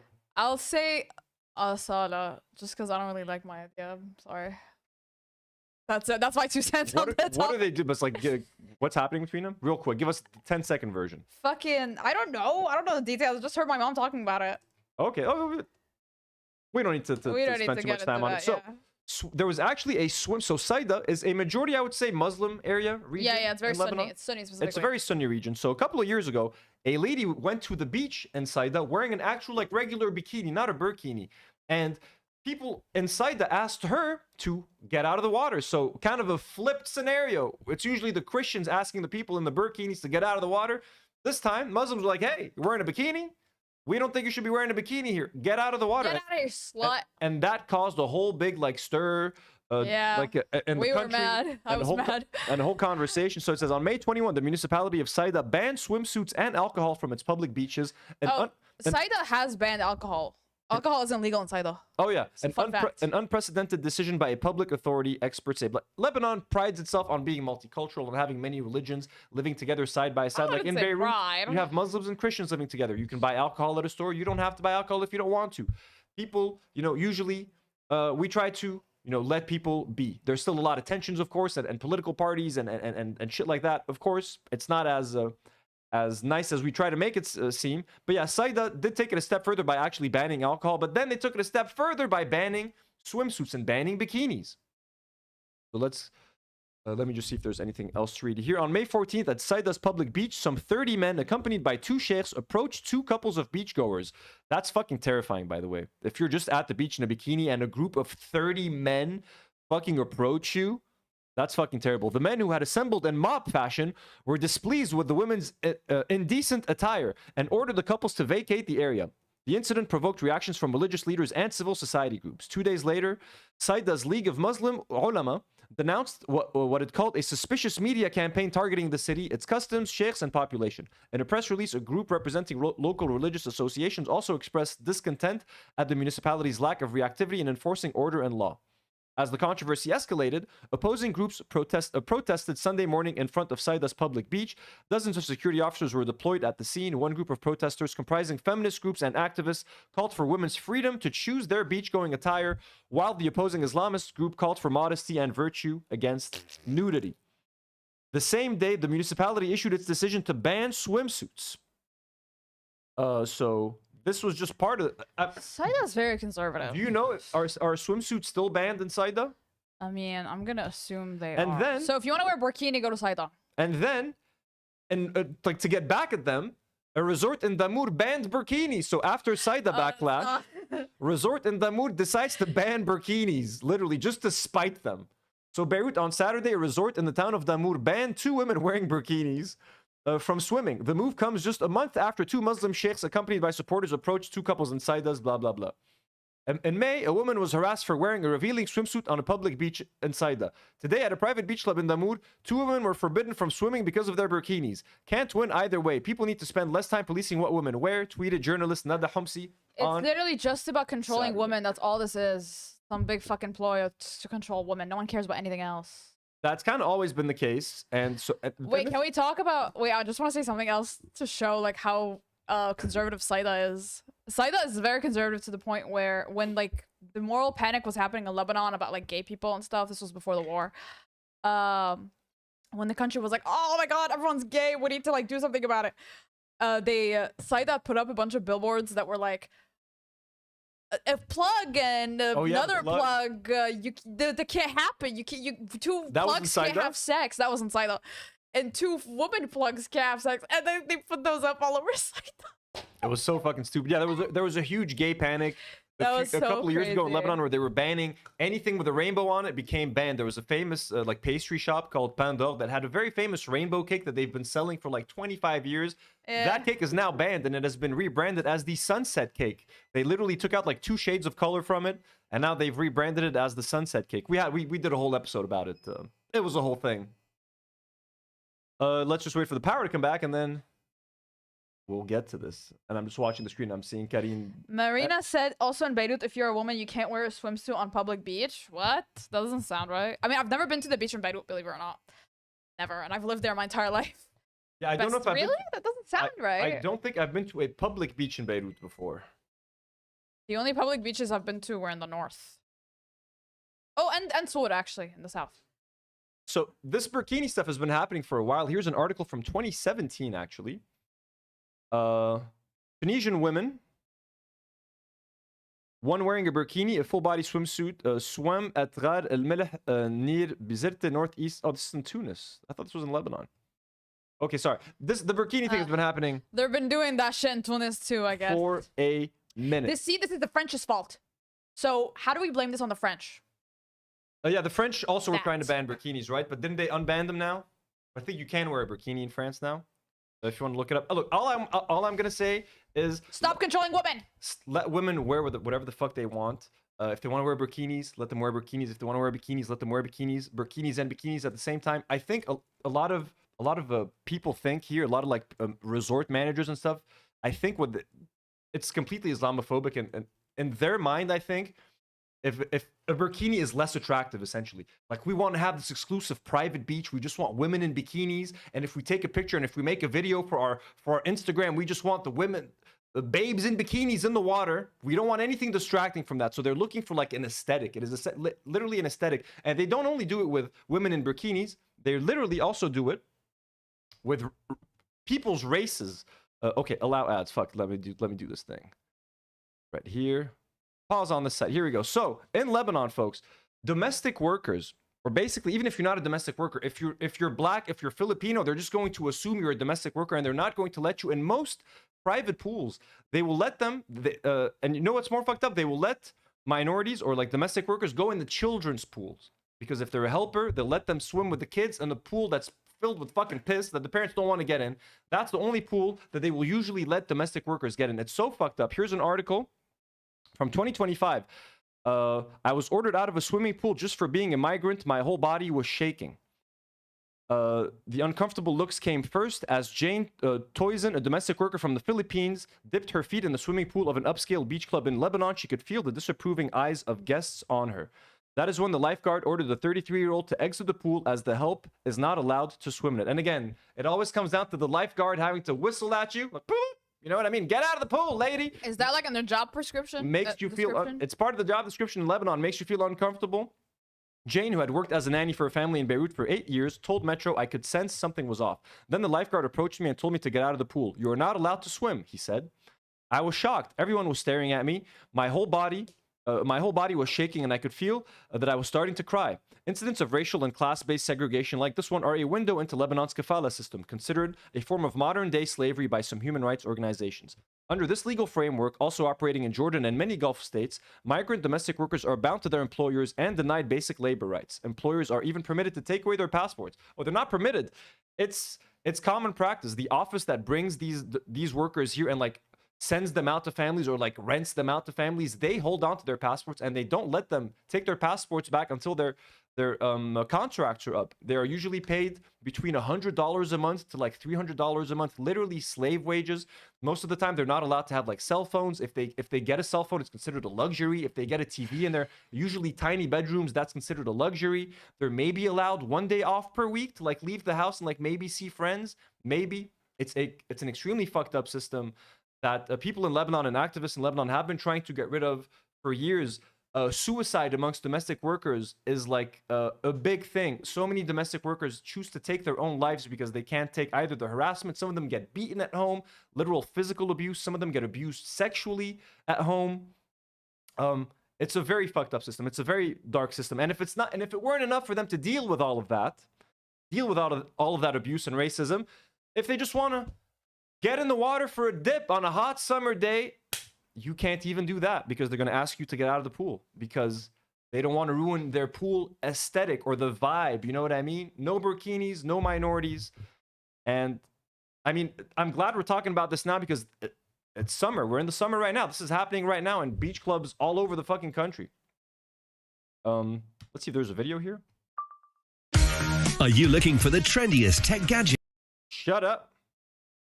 Yeah, Thomas Jerome Newton says it's worse in Dubai. Yeah, You're Saudi one click Arabia, away. the Gulf states, Dubai. How do you think they build all these stadiums, these massive stadiums, and like Qatar and stuff like that for the World Cup? They bring in these people, they pay them slave wages. There's a very rough kafala system right there. There too.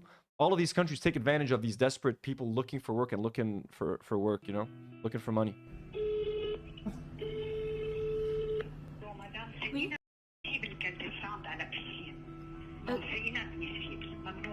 We were having an amazing day at the pool. We were all swimming and enjoying the beautiful summer weather until one asshole went up to my nanny and said, "Excuse me, you are not allowed to swim." That feeling was belittling. You just got there, you just go to the water, and some guy would come and say, "Excuse me, you're not allowed to swim." I felt really offended, humiliated. That's horrible, man. Of course it's belittling. Can you fucking imagine that? And these people, bro, despite being paid slave wages, they're so devoted to these families. They're so devoted to these kids that they raise. And the episode that I did on Monday, we were looking back at the August 4th blast, and we reacted to a video of this domestic worker on a balcony. As soon as the blast goes off, instead of running for safety and looking out for herself, she grabs the baby of the family she's working for. And again, she's probably paid pennies, bro. She grabs that baby and runs into the house. A true fucking hero. Looked after that baby as if it was her own. So these people are so devoted to the families that they work for. So to see them treated this way angers me to my fucking core, bro. It angers me to my core. You know what I mean? And it embarrasses me as a Lebanese person that this happens in my country. And when I asked why, he didn't give me an answer. He just said that you're not allowed. And after that, I just heard Madame being furious.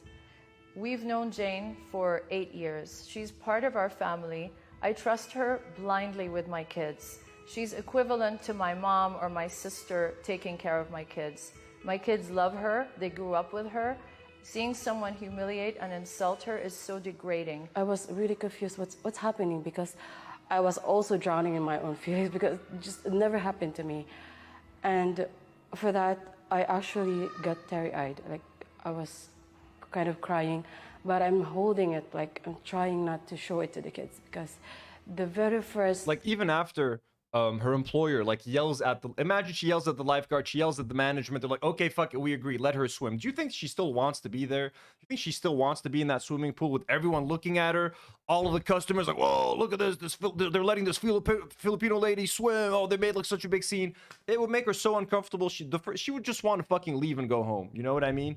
So, all of these places need to change their fucking policies. But their fear is, if we let it happen, what if there's 10 domestic workers in the pool at once? It's so fucking what? But this is just straight up fucking pure racism. What if our Instagram, we're not gonna be able to film a reel of the women in the pool if there's 4 domestic workers in there? What the fuck are you talking about? It's insane. Thing that you will ask is, who hurt me? I'll break down. I know I'll cry. I know in front of them. And I don't want that to happen, because they never saw me cry. They always see me happy. They always see me smiling. I want to say to everyone that having a rule that certain people cannot swim, whereas others can, is completely and 100% wrong, immoral, racist, disgusting. And I want to ask everyone who's watching this video, please boycott these places that have rules that certain people are not allowed to swim. I also want to do this because I heard... And we should, and every time it happens, there's usually a lot of uproar on Twitter. People share these places. There's once I called someone once. I can't remember. 2 years ago, there was a beach club kind of went viral for this, and I remember calling them and harassing the staff. Why aren't you letting these people in? Why aren't you letting these people in? I was kind of annoying about it, but hey, fuck them. Nola Magnolia sends 100 Egyptian pounds and says, in compounds in Sahel, Egypt's north coast, the help are not allowed to enter the water or enjoy the beach. And she said help with quotations, by the way. The help are not allowed to enter the water or enjoy the beach unless watching kids, basically. Some give them an hour a day in the early morning. Whoa. Just away from the people. That's what I'm telling you. Here in Lebanon, they let them in the kids' pool sometimes. You'll often see them allowed to be in the children's pool, with the kids just to look after them. You know what I mean? But they won't let them in the adults' pool, which is so fucked. Thomas Jerome Noon sends 5,500 CLP and says a rich person would never stand up for their domestic workers here in Chile. Damn, really? That's fucked, man. Sad to hear. Also, I'm sure, I didn't know there was also domestic workers in Chile. That's crazy. I know a lot of it's a worldwide phenomenon. It is, huh? Jane's Fuck. story isn't unique. Lama Amin was harassed at the airport this month, and it took her going viral for anyone to listen. Oh yeah, did you see that one? No. This one, yeah. What happened to her?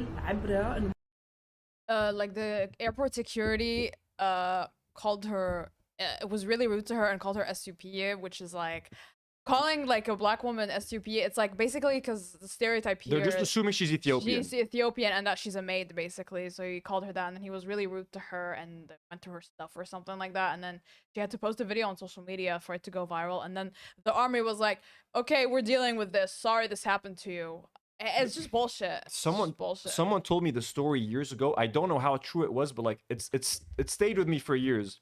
Apparently, this person, like my dad's friend, had gone to dinner with like a diplomat from like an Asian country. I can't remember which Asian country, like maybe like a Thailand or the Philippines or something. She was like a diplomat. They go to a restaurant, they sit down to have dinner. The waiter, can't remember, like shows up and gives the gentleman like a menu, and he just puts a bowl of white rice in front of the Asian lady. They look at the waiter, they're like, "What the fuck? We didn't even order anything." He's like, "Yeah, that's all these people eat." Like he shrugged. He's like, "Yeah, that's all they eat. They just eat white rice." And it's like, what the fuck, dude? What the fuck? Insane level of racism. Also,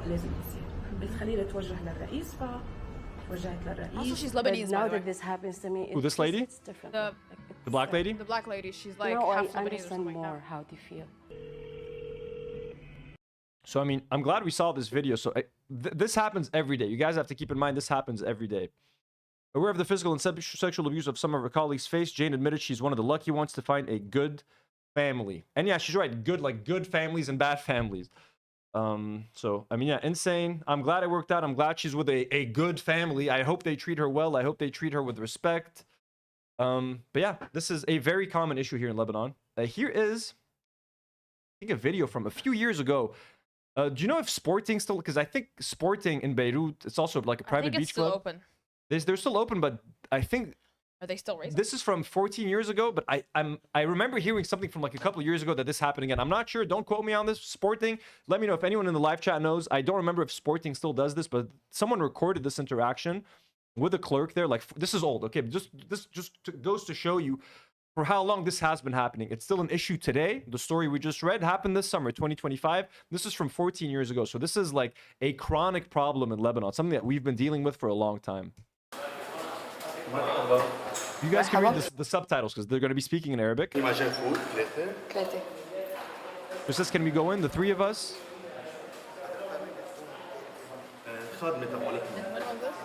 14 years ago. So the cashier says she's not allowed in. The activist asks why. Cashier, because I said so. Activist, sorry, but we still fail to understand why. Just because she's a maid or because of her skin color?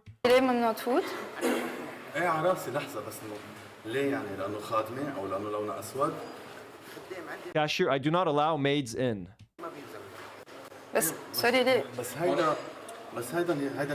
Actors, but this is a racial policy. The cashier says this is our policy and this is my system, and spare me your lectures, please.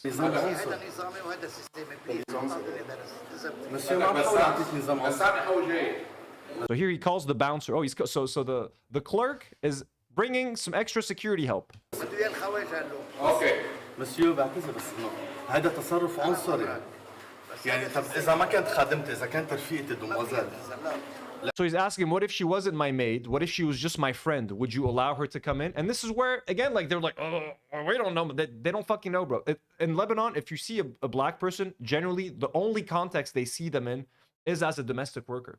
So unless you're like an athlete or something, we're like, oh, because we have a lot of foreign, like we have black athletes on our teams, yeah. We have a lot of foreign like basketball players. So like. Like that's the only time they're cool with black people. If you're like a basketball player, they'll let you in. You'll see them in clubs and stuff.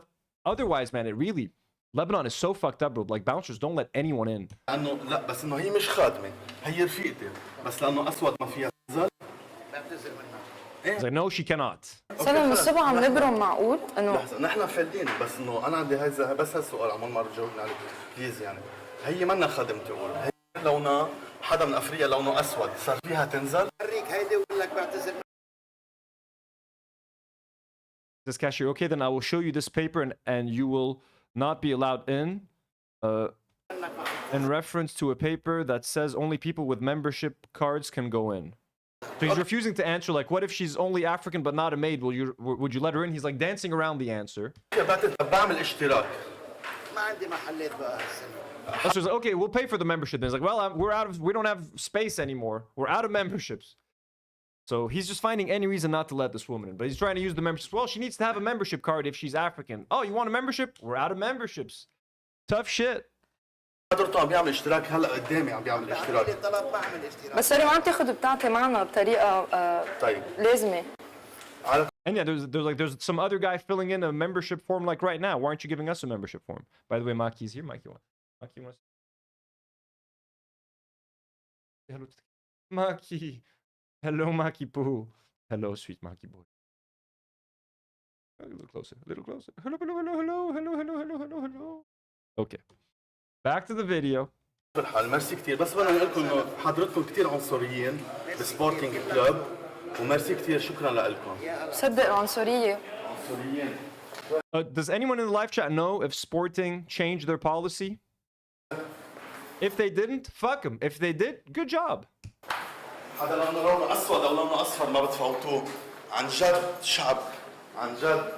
And look, no one around them is defending them, by the way. This is so awkward. Like, no one there's like, hey, yeah, that's kind of fucked up. Let her in. Everyone's just standing there fucking quietly waiting to pay for their ticket, bro. I fucking hope something like this happens around me, bro. I'm gonna be the most fucking annoying, loudest motherfucker in the room if something like this happens. You know what I mean? Everyone else just fucking standing around. Not let her in. Like, fucking say something, bro. Stand up for her, you fucking pieces of shit. Disgusting. I figured out people in the chat were saying that it's also a class thing. Yeah, it's 100% a class thing. Like, if there were rich black tourists, they'd obviously experience some sort of racism. Obviously, because everyone in Lebanon's racist as fuck. But a class compounded with the race of these women and men is what makes the discrimination they face so much worse. So it's definitely about class and race. I like how this is in Lebanon's beach clubs. Dogs may swim, but not domestic workers. Literally, dogs. And this was in 2019. Again, this is an ever-present issue here in Don't let Lebanon. your dogs in the pool. Ew. I mean, not even a pool, even the ocean. Like in Batroun, they weren't letting the woman they weren't letting her into the ocean. So it doesn't even matter if it's a pool or not. But literally, a dog has more rights to swim in Lebanon than a domestic worker, and sometimes a woman in a burkini. Or inside a woman in a bikini. Racism goes always, folks. Always. But yeah, I mean, that's kind of the topic. I think it's an extremely embarrassing thing for Lebanon. Of course, Lebanon, not all of Lebanon is like that. The vast majority of people that I know are loving and generous and kind to all cultures and stuff. But there is a vast portion of this population that is like closed-minded, fucking racist. They've never like traveled. Their only exposure to African people is as like, oh, domestic worker. They assume anyone from Eastern Europe is a prostitute here in Lebanon. Like the worst kind of stereotypes. Like I've even wanted to do a tier list to try to rank like how Lebanese people, how racist they are towards different races, but I can't find a non-problematic way to do that yet. You know what I mean? Because they all seem very fucked up, but it's like I literally just want to rank how, like in a Lebanese person's mind, how racist they are towards different races, and like I can literally rank them for you. Like, you know what I mean? It's fucking crazy. But it's super embarrassing. Like, yeah, the whole burkini thing, like, it's super shitty, bro. It's super shitty. And most beach clubs fucking do it, bro. Most fucking beach clubs fucking do it. So your best bet is like some public beach, man, where like no one fucking cares. Burkinis, bikinis, domestic workers. That's a fucking good time. That's a good time in the water right there, bro. So, yeah. We didn't mention, I didn't talk about the Saint Laurent thing in Batroun. Because it has to do with the Palestine وهيك. Yes, let's just catch up real quick. Veronica sends another super chat, says humanity is the literal worst. I know. We keep disappointing ourselves. They keep disappointing me, even though I feel like, can humanity get any worse? Yes, they can. And can you read the Mesopotamian's full name? I can't read the whole thing. Oh, Mesopotamianist. Yeah. Mesopotamianist sends $5 Canadian and says these are the same hypocrites who will have God first in their Insta bios. Oh, of course, of course. Always. Saint Laurent, let us have it. Yeah, so basically he's a Palestinian Algerian singer, okay, and he lives in the US, I think. So he's pretty popular in the Arab world. I don't know if you guys know him, but he came to Lebanon a few times this year, and the last time he came, he performed in Batroun, which is the racist place we were talking about. And there in the show, he's Palestinian, okay? So there in the show, one of the people in the audience was holding a Palestinian flag, and then one of the security officers tried to take away the flag, from them, the really? audience member. Yeah. And people were wearing keffiyat and stuff come in. Like, no, he's Palestinian. Like, obviously they're gonna show solidarity with him. That's in Batroun? Yeah, Batroun. And then he was like, his name is Marwan Saint Laurent. And he was like, he saw what was happening between the security guy, and then he was like, oh no, what is that? What are you doing? And then if you're taking away the Palestinian flag, I'm gonna stop performing. Like, this is like outrageous. Like, how are you doing this? Like, I'm Palestinian, whatever. And he turned to his band and he was like, sorry guys, but if this continues, then we're leaving. And then the security guy tried to defend it, and then he was like, we just don't let any flag that's not Lebanese stay up. Like, because they're so, like, nationalist, you know, they want Lebanon. That's so stupid. Look, that whole area, a few years, like, Jbeil is not Batroun. Jbeil is right before Batroun or right after Batroun? Before. It's like, مسافة. ما في مسافة بين جبيل وبترون. I mean, it's not that close. It's not that close, but it's not that far. Also, before, a few years ago, there was a very prominent Lebanese band. They're no longer together, but they're called Mashrour Layla. Like, maybe 2 of the 4 members are gay in that band. Like, the lead singer is very prominently gay. He's very known to be gay. They literally banned them from playing. They're like, no gay artists are allowed to play in Jbeil. Like, all these, like, very right-wing extremist Christians, bro, are fucking crazy, man. They're insane. I need to feed the... If you want to know what ended up happening, they let them keep the flag, and then the show went on. They let them keep the flag. Okay, cool. So artists, speak up. Nata, what'd she do? Oh, no, it's Maggie. Nola Magnolia sends another 50 Egyptian pounds and says, I really struggle with bougie folk in Egypt who comfortably use the N-word, yet have domestic workers. We have that in Lebanon, too. I wonder if it's the same in Lebanon. Yeah, a lot of people say the N-word here.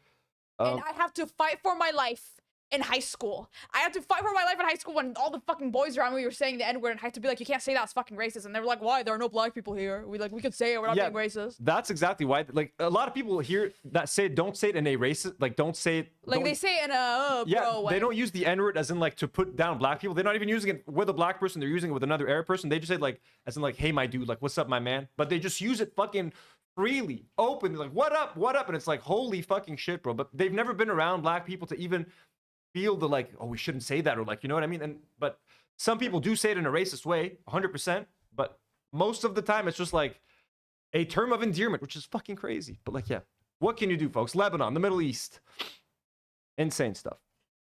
Okay, Sydney Sweeney, folks. We talked about Sydney Sweeney last week. Her controversial American Eagle ad. Yeah. Sydney Sweeney has good genes, you know, blue eyes, all that sort of thing. People started to say, is it a Nazi ad? Is it a, does it have white supremacist undertones? Well, American Eagle has come out and clarified, folks. They've come out and clarified. This is what they had to say. Here, this is not what they had to say. This is what they had to say. Sydney Sweeney has great genes, is and always was about the genes. Her genes, her story, will continue to celebrate how everyone wears their AE jeans with confidence their way. Great genes look good on everyone. So they're not apologizing for it. They're not trying to clarify, like, hey, I mean, look, guys, we're just meaning it. Like, jeans look good, whatever the fuck. They don't really want to comment on it. And then you go down and you see some of the comments. Now, this was an Instagram post. A lot of the Instagram posts were like, great, you know, we're so proud of you for not apologizing. Don't capitulate to the woke mob, etc. Let's see if the tweets are similar. This guy says, lol, they don't give a fuck. Kangman says, good. They have no reason to apologize to schizo libs spurging out over nothing. You see, literally, I just said the same thing. Like, you can predict what they're gonna say. Anyone else tired of all outrage culture? Anyone else tired of people creating a reason to be mad at something and then when it's addressed, continuing to believe the outrage? Everything is a dog whistle. Everything is racist. Everything has a subliminal meaning. Just stop. Sydney Sweeney is trending. I wonder why. Send this to anyone who's upset. You mad, bro? Anyways, again, really stupid. Mesopotamianist says this makes Ziad Rahbani's passing even sadder. Absolutely. We lost a great one. We lost a great mind, a great thinker, great artist. Also, the way they're not, like, apologizing or being like, oh, sorry if it came out wrong. They're just leaning into it. They don't care. They're embracing it. The national zeitgeist has become white supremacist. That's white what supremacist. That's what 14 words. That's what Americans want. So then news came out that Sydney Sweeney is actually a registered Republican. So after the whole American Eagle backlash, it's emerged that Sydney Sweeney is indeed a Republican. So Sydney Sweeney is a registered Republican. Are you gonna read the Donald Trump's Truth Social tweet about her? Yeah. Okay. A viral post on X by the user Times222Smoke first claimed that the actor was a registered member of the party. According to publicly available voter registration records that BuzzFeed viewed, Sidney has been registered to the Republican Party of Florida since June 2024. So recently, it's not like, oh, this was a long time ago. I haven't changed my thing. No, 2024, post Euphoria, post all that fame, Republican. The news comes after Sidney faced backlash for her Great Genes American Eagle ad, in which she said genes are passed down from parent to offspring, often determining traits like eye color, personality, and even hair color. My genes are blue. White House communications manager Stephen Chung subsequently called criticism that the ad acted as a right-wing signal for whiteness, dense liberal thinking, and cancel culture run amok. Sidney previously faced criticism in 2022 for posting a series of photos from a surprise hoedown she'd thrown for her mother's birthday, in which guests wore MAGA-style hats and one was spotted seemingly wearing a Blue Lives Matter t-shirt. Yeah, so we talked about that last time. Like, her parents are, like, most definitely MAGA. Let's try it. I think they had some of the photos here. No? Damn. Let me try to pull them up. Those things are kind of I remember, and I remember people being like, just because our family's like that doesn't mean she's like that. But I guess the apple doesn't fall far from the tree. You'd think like she's on this show with all these like liberal, like, I mean, with the trans person, Zendaya, like, dude, what the fuck? You got no business being She's just racist. She's okay with trans people, but so she's here's a racist. photo right here, like they're wearing like make something fun again or whatever, like MAGA style hats. Here's this dude with like a, what the fuck is he wearing? This is like some kind of like, look, I don't know what this bandana stands for. That's a Blue Lives Matter t-shirt. Okay, so this guy's wearing a Blue Lives Matter shirt. So, you know, kind of get, so this was the Make America Great Again. MAGA like hats. I can't tell, I can't open the picture to see what the hat actually says. But I mean, you know, MAGA family, okay?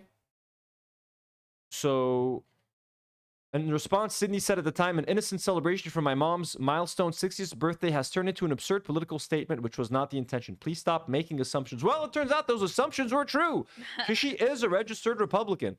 Now, people have been saying, is she trying to do damage control? Because a couple of days ago, she was spotted, like Sydney Sweeney, Hunter Schafer, and Maud Apatow, spotted at a karaoke bar. Now, Hunter Schafer, as you guys know, trans actress, is Sydney Sweeney just trying to do some damage control? Look, I'm not racist. I'm not a Republican. I hang out with trans people. So people were questioning, you know, how authentic is this video? Is this just some PR damage control? But like, why are they even hanging out with her? I mean, yeah, someone also asked that. Let's see. So Hannah says, I think the only reason I don't believe Sydney Sweeney is a full-on MAGA person, I think she's socially liberal, fiscally conservative, aka selfish white woman, is because I don't understand how Hunter Schafer would hang around her like this if she was. Like how? Like, yeah, how? Why would Hunter Schafer still hang with Sydney Sweeney if she's like openly Republican and voted for people that want to make Hunter Schafer's life impossible? Hunter Schafer went viral just a few months ago for talking about how she had, like, they changed her passport. Like, now she is misgendered in her passport. Her passport refers to Hunter Schafer as a man because Trump changed, like, policies and he doesn't want trans people to be recognized on IDs or on passports. So literally her life has been affected by policies that Sydney Sweeney voted for. So that is kind of crazy. Ari Drennan says, getting famous from a show about a black lesbian drug addict and her trans girlfriend and then registering as a Florida Republican in 2024 is foul. And yeah, I don't know. This is, maybe she didn't vote for Trump, but like, it's still weird. Everything is weird. I mean, look, I think she's starting to do some irreparable damage to her reputation. Maybe. She's cooked. It's over. At least with a big segment of the population, like mix her American Eagle ad. And now the fact that she's a registered Republican, I think she's going to lose a lot of the leftist audience. And I can already see it on Twitter. Like, people are turning on her, bro. Like, at one point, she was like, Americans were in love with Sydney Sweeney. Like, everyone was, like, happy that she was getting famous and shit. But now, tide's starting to turn, at least for the half of the Republicans are embracing her. And the Democrats are shunning her. Here is Donald Trump reacting to the news that Sydney Sweeney is a registered Republican. And I think, like, if Sydney Sweeney was trying to live down this news, like if she was trying to like make this all go away, now the Republican Party are making it impossible. Like, Trump is talking about it. The White House Twitter account keeps posting about Sydney Sweeney being watch out just for Maki in your water. Karine, Maki in your water. Just watch it so it doesn't knock the cup over. So the White House is posting about it. They're tweeting about it. It's fucking crazy. So here's Trump. Sweeney came out this weekend that she was a registered Republican. Any thoughts on that? That who was? Sydney Sweeney. She's like a very hot actress right now. She's a registered Republican? Yeah. Oh, now I love her ad. Is that right? Is Sydney Oh, Sweeney? never mind. He knows her. Oh, now I love her. So like again, now if Democrats didn't hate Sydney Sweeney enough, now she's Donald Trump's favorite new actress, and she's the star of the right. You'd be surprised at how many people are Republicans.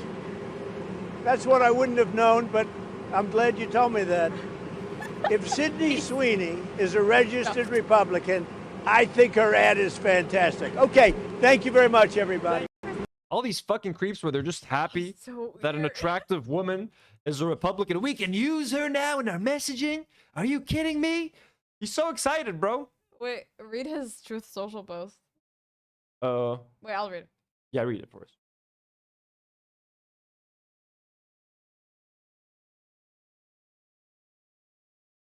Thomas Jerome Newton sends 5,500 CLP and says the same brands and ad companies would flirt with woke campaigns. Never trust the They would do whatever makes money. Yeah. It's all about money. Whatever is popular at the time. If being anti-Israel makes them money, they will stand against Israel. If being anti-Palestine will make them money, they will be anti-Palestine. They don't give a fuck. They have no principles. It's all about money. When they thought they could make money by having more gay characters in films, they did it. As soon as people started saying broke, go woke, and rebelling against any gay representation, they started cutting down on gay characters in movies. They don't care. Whatever makes them more money, whatever is safe, that's what they want to do. That's all they care about. I found it. Sydney Sweeney. Okay, this is Trump on Truth Social. Sydney Sweeney, a registered Republican, has the hottest ad out there. It's for American Eagle, and the jeans are flying off the shelves. He misspelled off. Go get him, Sydney. On the other side of the ledger, Jaguar did a stupid and seriously woke advertisement. That is a disaster. The CEO just resigned. The company's in turmoil. Shouldn't they have learned a lesson from Bud Light, which went woke and essentially destroyed, in a short but very woke campaign, the company?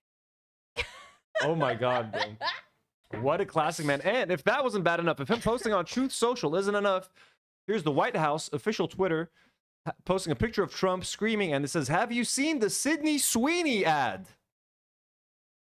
Christina has a fun reply, says, "Have you seen the Epstein files?" Nice one. So again, the White House completely embracing this. So even if Sydney Sweeney wanted to distance herself from this and try to appear as a leftist, the White House isn't letting her do it. Here's Pete Hegseth, who is like the head of the DOD. Here's Pete Hegseth has great genes. They're using the quote. Oh, yeah. They're using the line. Disgusting. And he has horrible jeans, by the way. Yeah. I fucking hate those white stripes things We here. can see your crotch. Horrible jeans and a horrible belt buckle as well. Oh my God, bro. And then Chris Cuomo, former CNN anchor Chris Cuomo, shared a fake AI video of AOC giving apparently like a speech in Congress about the Sydney Sweeney ad. And then he deleted the post, and then he replied to AOC pointing out with the fake ad that you are correct, but it really does sound like you. And here's the video. Like, here's how fucking dumb he is. If he actually thought this was real, here's what Chris Cuomo, formerly of CNN, shared. And dude, this Sydney Sweeney ad really has broken people's brains on both sides, I think, on the left and on the right.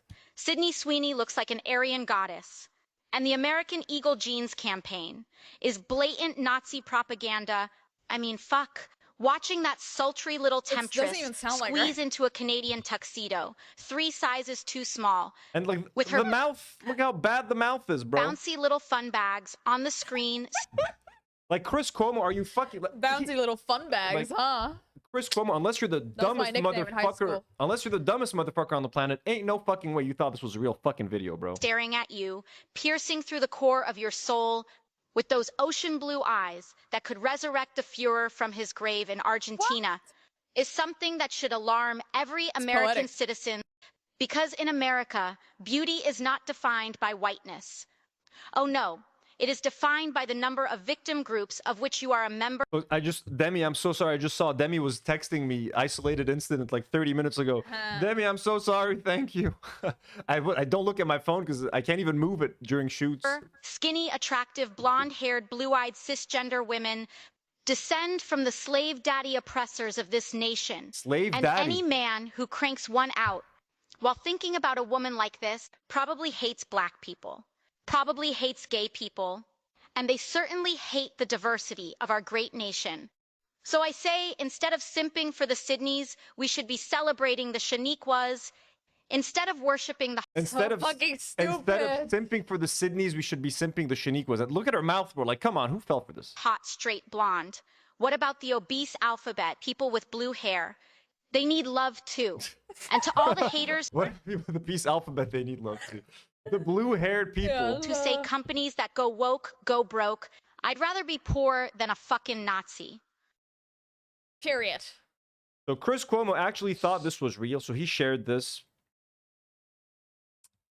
This My guy God, that's funny. He was fired from CNN, by the way. So he said nothing about Hamas or people burning Jews' car, but Sweeney Jean's ad deserved time on the floor of Congress. What happened to this party? Fight for small business, not for small culture wars. I actually think he thought this was fucking real. So AOC responds and says, "This is a deep fake, dude. Please use your critical thinking skills. At this point, you're just reposting Facebook memes and calling it journalism." Then he responds, he says, "You are correct, that was a deep fake, but it really does sound like you. Thank you for correcting. But now to the central claim. Show me you calling on Hamas to surrender or addressing the bombing of a car in St. Louis belonging to the IDF American soldier. Dude, bro, fuck that guy, fuck his car, okay? Fuck the IDF. Aidab Imma Chris Cuomo and your fucking rapist brother, you disgusting fucker."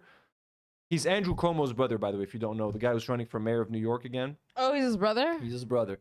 And then AOC says, "I'm going to assume you were trying to reply to me and burp this tweet into the ether instead. You seem to struggle with knowing how to write an apology. Do you need help? Maybe you should call someone." By the way, fuck AOC for voting to continue to fund Israeli defensive weapons and to keep funding the Iron Dome. AOC, cute little tweets.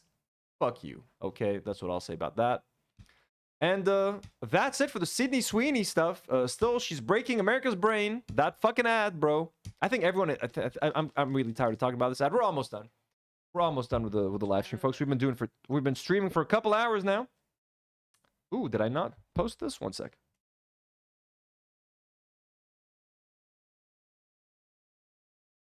Oh fuck, bro. Instagram didn't actually post my story. Look, why is it when you close Instagram, it stops posting? No, yeah, you need to stay on it till it's That's posted. such a bad system. That's such a bad system, bro. Like, well, It's still fucking uploading. Oh my god, bro. Could have had Lebanese. I was accusing Lebanon of being racist and Islamophobic. Sharon Osbourne being pro-genocide, I don't care. And the Ozzy Osbourne AI video. Do you want to watch the Ozzy Osbourne AI video? I guess there's a video of Sharon Osbourne saying shit against Palestinians. Who cares? At a Rod Stewart concert, as you guys know, Ozzy Osbourne died recently. We killed him on our show. We killed him on our show. Anytime we live stream, we killed Hulk Hogan and Ozzy Osbourne. We have claimed 2 lives so far. This podcast has claimed 2 lives. Okay, who else would you like to see go? I think we all know who. It's like the Death Note here. Okay, I'm kidding. Don't write anything in the comments. So Rod Stewart pays tribute to Ozzy Osbourne. So this was like maybe 3 days, like a week after he died. Like they had time to fucking make this, bro. They made an AI-generated video of Ozzy Osbourne taking selfies with other dead celebrities in heaven, which everyone knows. No. Anyone who knows Ozzy Osbourne knows that he's burning in the deepest pits of hell right now, first of all. But anyways. So is XXXTentacion. Half the people in this video are burning in hell right now. Who is... Prince. Is that Prince? Yeah, that's Prince. Prince is in heaven, probably, unless he's done some shit. I mean, also... Nina Turner. Tina Turner, sorry, Love. Tina Turner. She's in heaven. She could be in heaven. Bob Marley is... You know he's in heaven. Bob Marley is... This is stupid fucking video. What the hell is this? Also, the quality is pretty fucking good. That's what's fucked. Like, they look pretty good for the most part. Tupac, he's hanging with Tupac Shakur. I've never seen Ozzy this fucking happy, by the way. Like, this is the happiest They made Ozzy. him so young. They made him young. They made him happy. Is that Aaliyah? He should not be hanging out with Is that Aaliyah? And if at first you don't succeed, put yourself off and try again. Pick yourself up and try again. Try again. R.I.P. Aaliyah. Michael Jackson. Oh, he's really excited about that one. Freddie Mercury. Look, but this looks so fucking real, bro. Like, I'm sorry. This is way too... And the fact that they're doing it like the selfie, like whoever put in the prompt was like selfie style. He's got to be holding a selfie stick or we don't want any of this. Who's watching this shit? It's a Rod Stewart concert. A bunch of boomers. George Michael. Kurt Cobain. Oh my God, Kurt Cobain, bro. This is hell. Whitney Houston. Hell on earth. Amy Winehouse. Okay. Okay, he looks fucked right here, bro. This is so stupid. This does not look like him. Why is Amy Winehouse holding a fucking selfie stick, bro? Jesus, Rod Stewart. A little bit of self-respect, bro. Jesus Christ. So anyways, yeah, and then we have a video of Sharon Osbourne talking shit about Palestinians. I don't want to hear it. I'm tired. Cute little update. Very cute little update. We talked about Liam Neeson and Pam Anderson last week, how they are Hollywood's cutest couple. Even though Pam Anderson may have fucked up in the past by saying the IDF is great and loving Israel. She said she loved Israel or something. She has since spoken out for Gaza, and Liam Neeson, our Irish hunk, is an Irish man, folks. The Irish love Palestine. They love Gaza. He is setting her straight, I am sure. Anyways, let's ignore everything she said that was pro-Israel, and just for a moment, enjoy this. Liam Neeson's late wife's sister has commented on a post that Pamela Anderson posted on Instagram, and she posted with hearts, folks. So Liam Neeson's dead wife's sister approves of this relationship and makes it all the sweeter, all the cuter. I'd love to see. If they couldn't be any cuter, folks, look at this. I really do genuinely think they're fucking... I don't know why, folks. Like, my TMZ brain has been activated, like my lizard brain. Oh, yeah, I get you, yeah. For some reason, I love these two. I feel like my uncle and like my auntie, who have both lost lovers, have found themselves after years of pain and suffering, and they're both finally happy. So, adorable.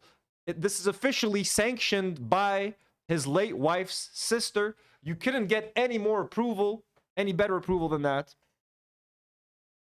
And I have a small Ethan Klein update. Do we talk about it? Kyle Kalinske, friend of the show, who has reacted to footage of this podcast, folks. Oopsie, you guys didn't see shit. Who has reacted to footage of this podcast? Actually, kind of talked about Ethan real quick. Let's see if let's just react to this real fast, and then get done with it. Oh, he also talked about iDubbbz. So iDubbbz was asked about Ethan Klein. Here's what iDubbbz had to say.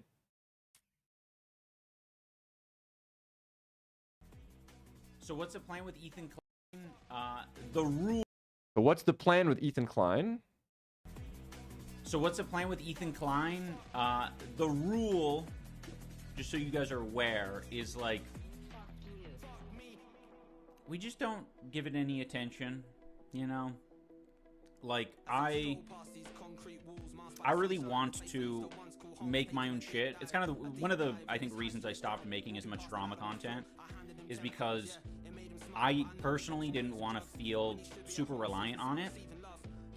And I think there's a place for it for sure, but it's like, it's very easy to get roped into it and have that be your entire fucking brain.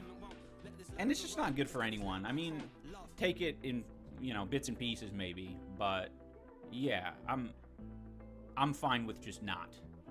So he basically is saying he doesn't want to talk about Ethan anymore. He just wants to ignore it, and he's happy with that.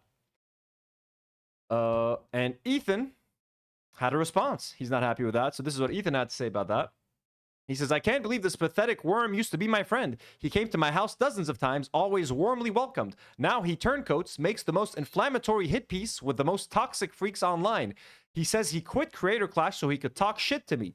He said that more parts were coming. Then, after a short while of me defending myself, this pathetic bitch boy and his Lady Macbeth succubus wife want to be left alone. They want to act like they are the victims of some bullying campaign after recruiting all of my enemies and Fortnite dancing while telling me to wake up and flipping off the camera. Well, I'm up, bitch.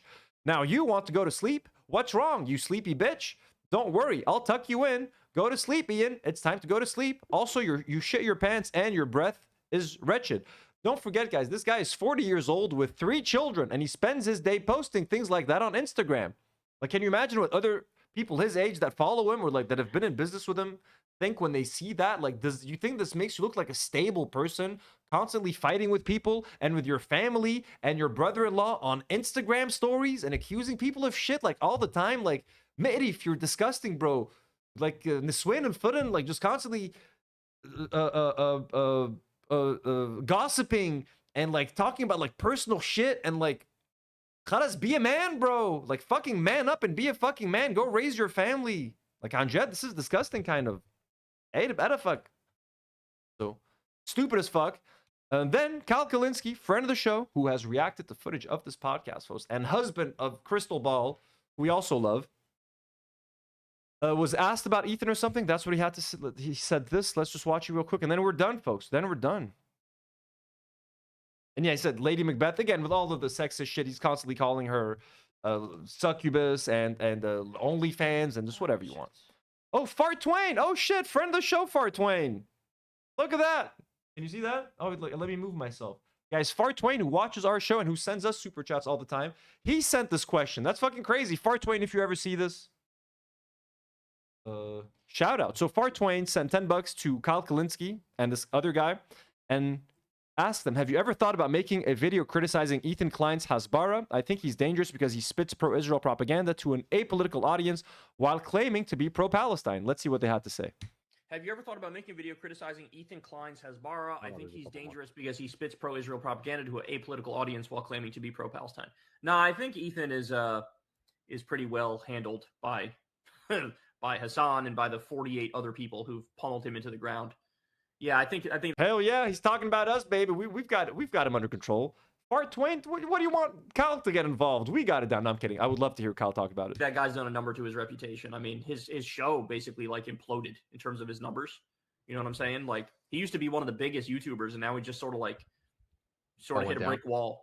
Yeah, really? He hit a brick wall. Yeah, he used to be like a prankster type dude, and then he did like a left-wing show with Hassan, and then now he has like this massive hate boner for Hassan, and he shits on him all the time. Oh, and he just sort of ruined his own credibility. So no, I think he's handled. I don't view him as he's not like a really, in my mind, I don't view him as like a big political commentator or political player.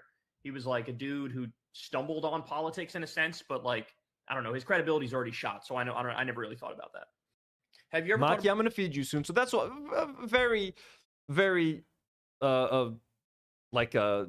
democratic. I'm forgetting how to speak. It's very nice comments. It didn't say anything that serious. Okay. Ethan Klein lost his shit.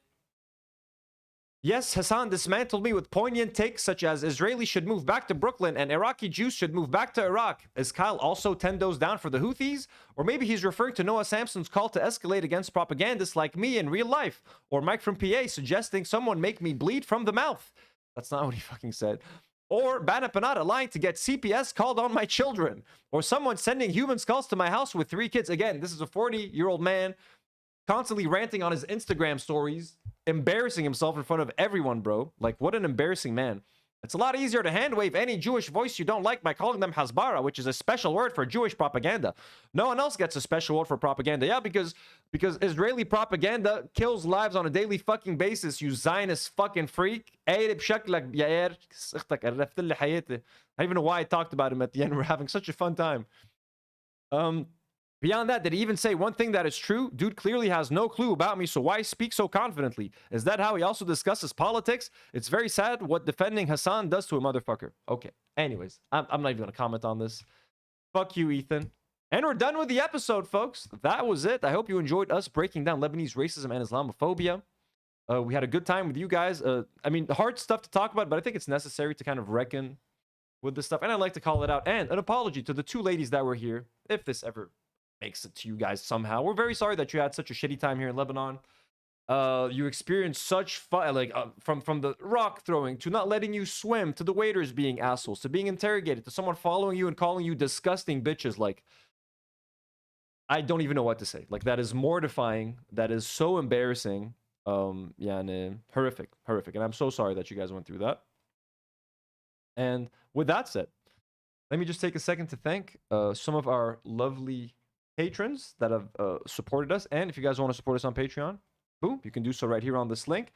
Let me thank some amazing patrons like Jordan M, Bader, Elias Salibi, Daniel Richards, Kidsy Cat, Yorgis Velasquez, Kokomo, Nicola Tutuianu, Melissa, Lorea Zabaleta, Caspian C, Lalong, Tare, Enzo S, Karen Goodwin, Jax, Victoria Nesli, Tejamo Peach, Louis, Mello, DT, Taylor Swift, and Nadouche.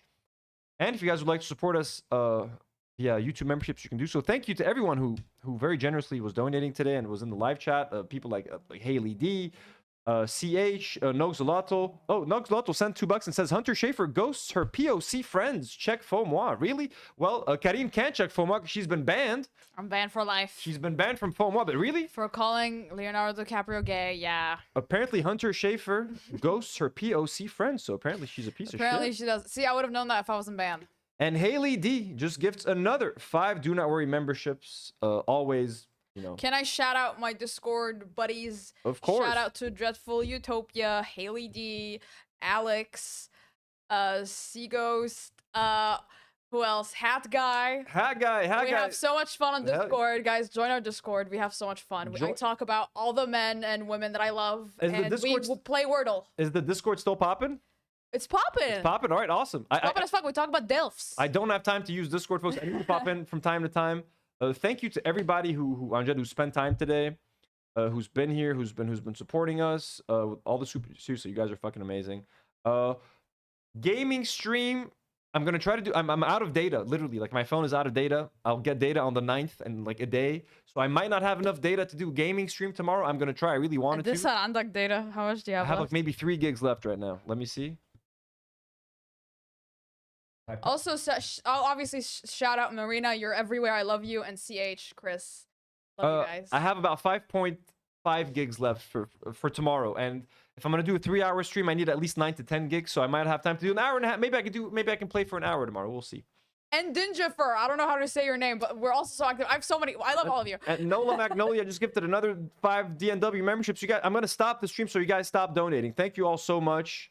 You guys are amazing. To Madness Arcade, who wasn't here today, who might not have been here today, I have all your links. We're going to react to them on another video. I didn't want your videos are gonna like get us copyrighted, so we'll do that on another stream. Madness Arcade, okay. Mishne Sina Kala will respond to you on Discord. We'll let you know when we'll do it. Everybody, take good care of yourselves. Be safe. We will see you in a few days with more streams, more gaming streams. Go watch me lose against Ornstein and Smog for 3 hours on the gaming channel. Much love, and as always, folks, do not worry.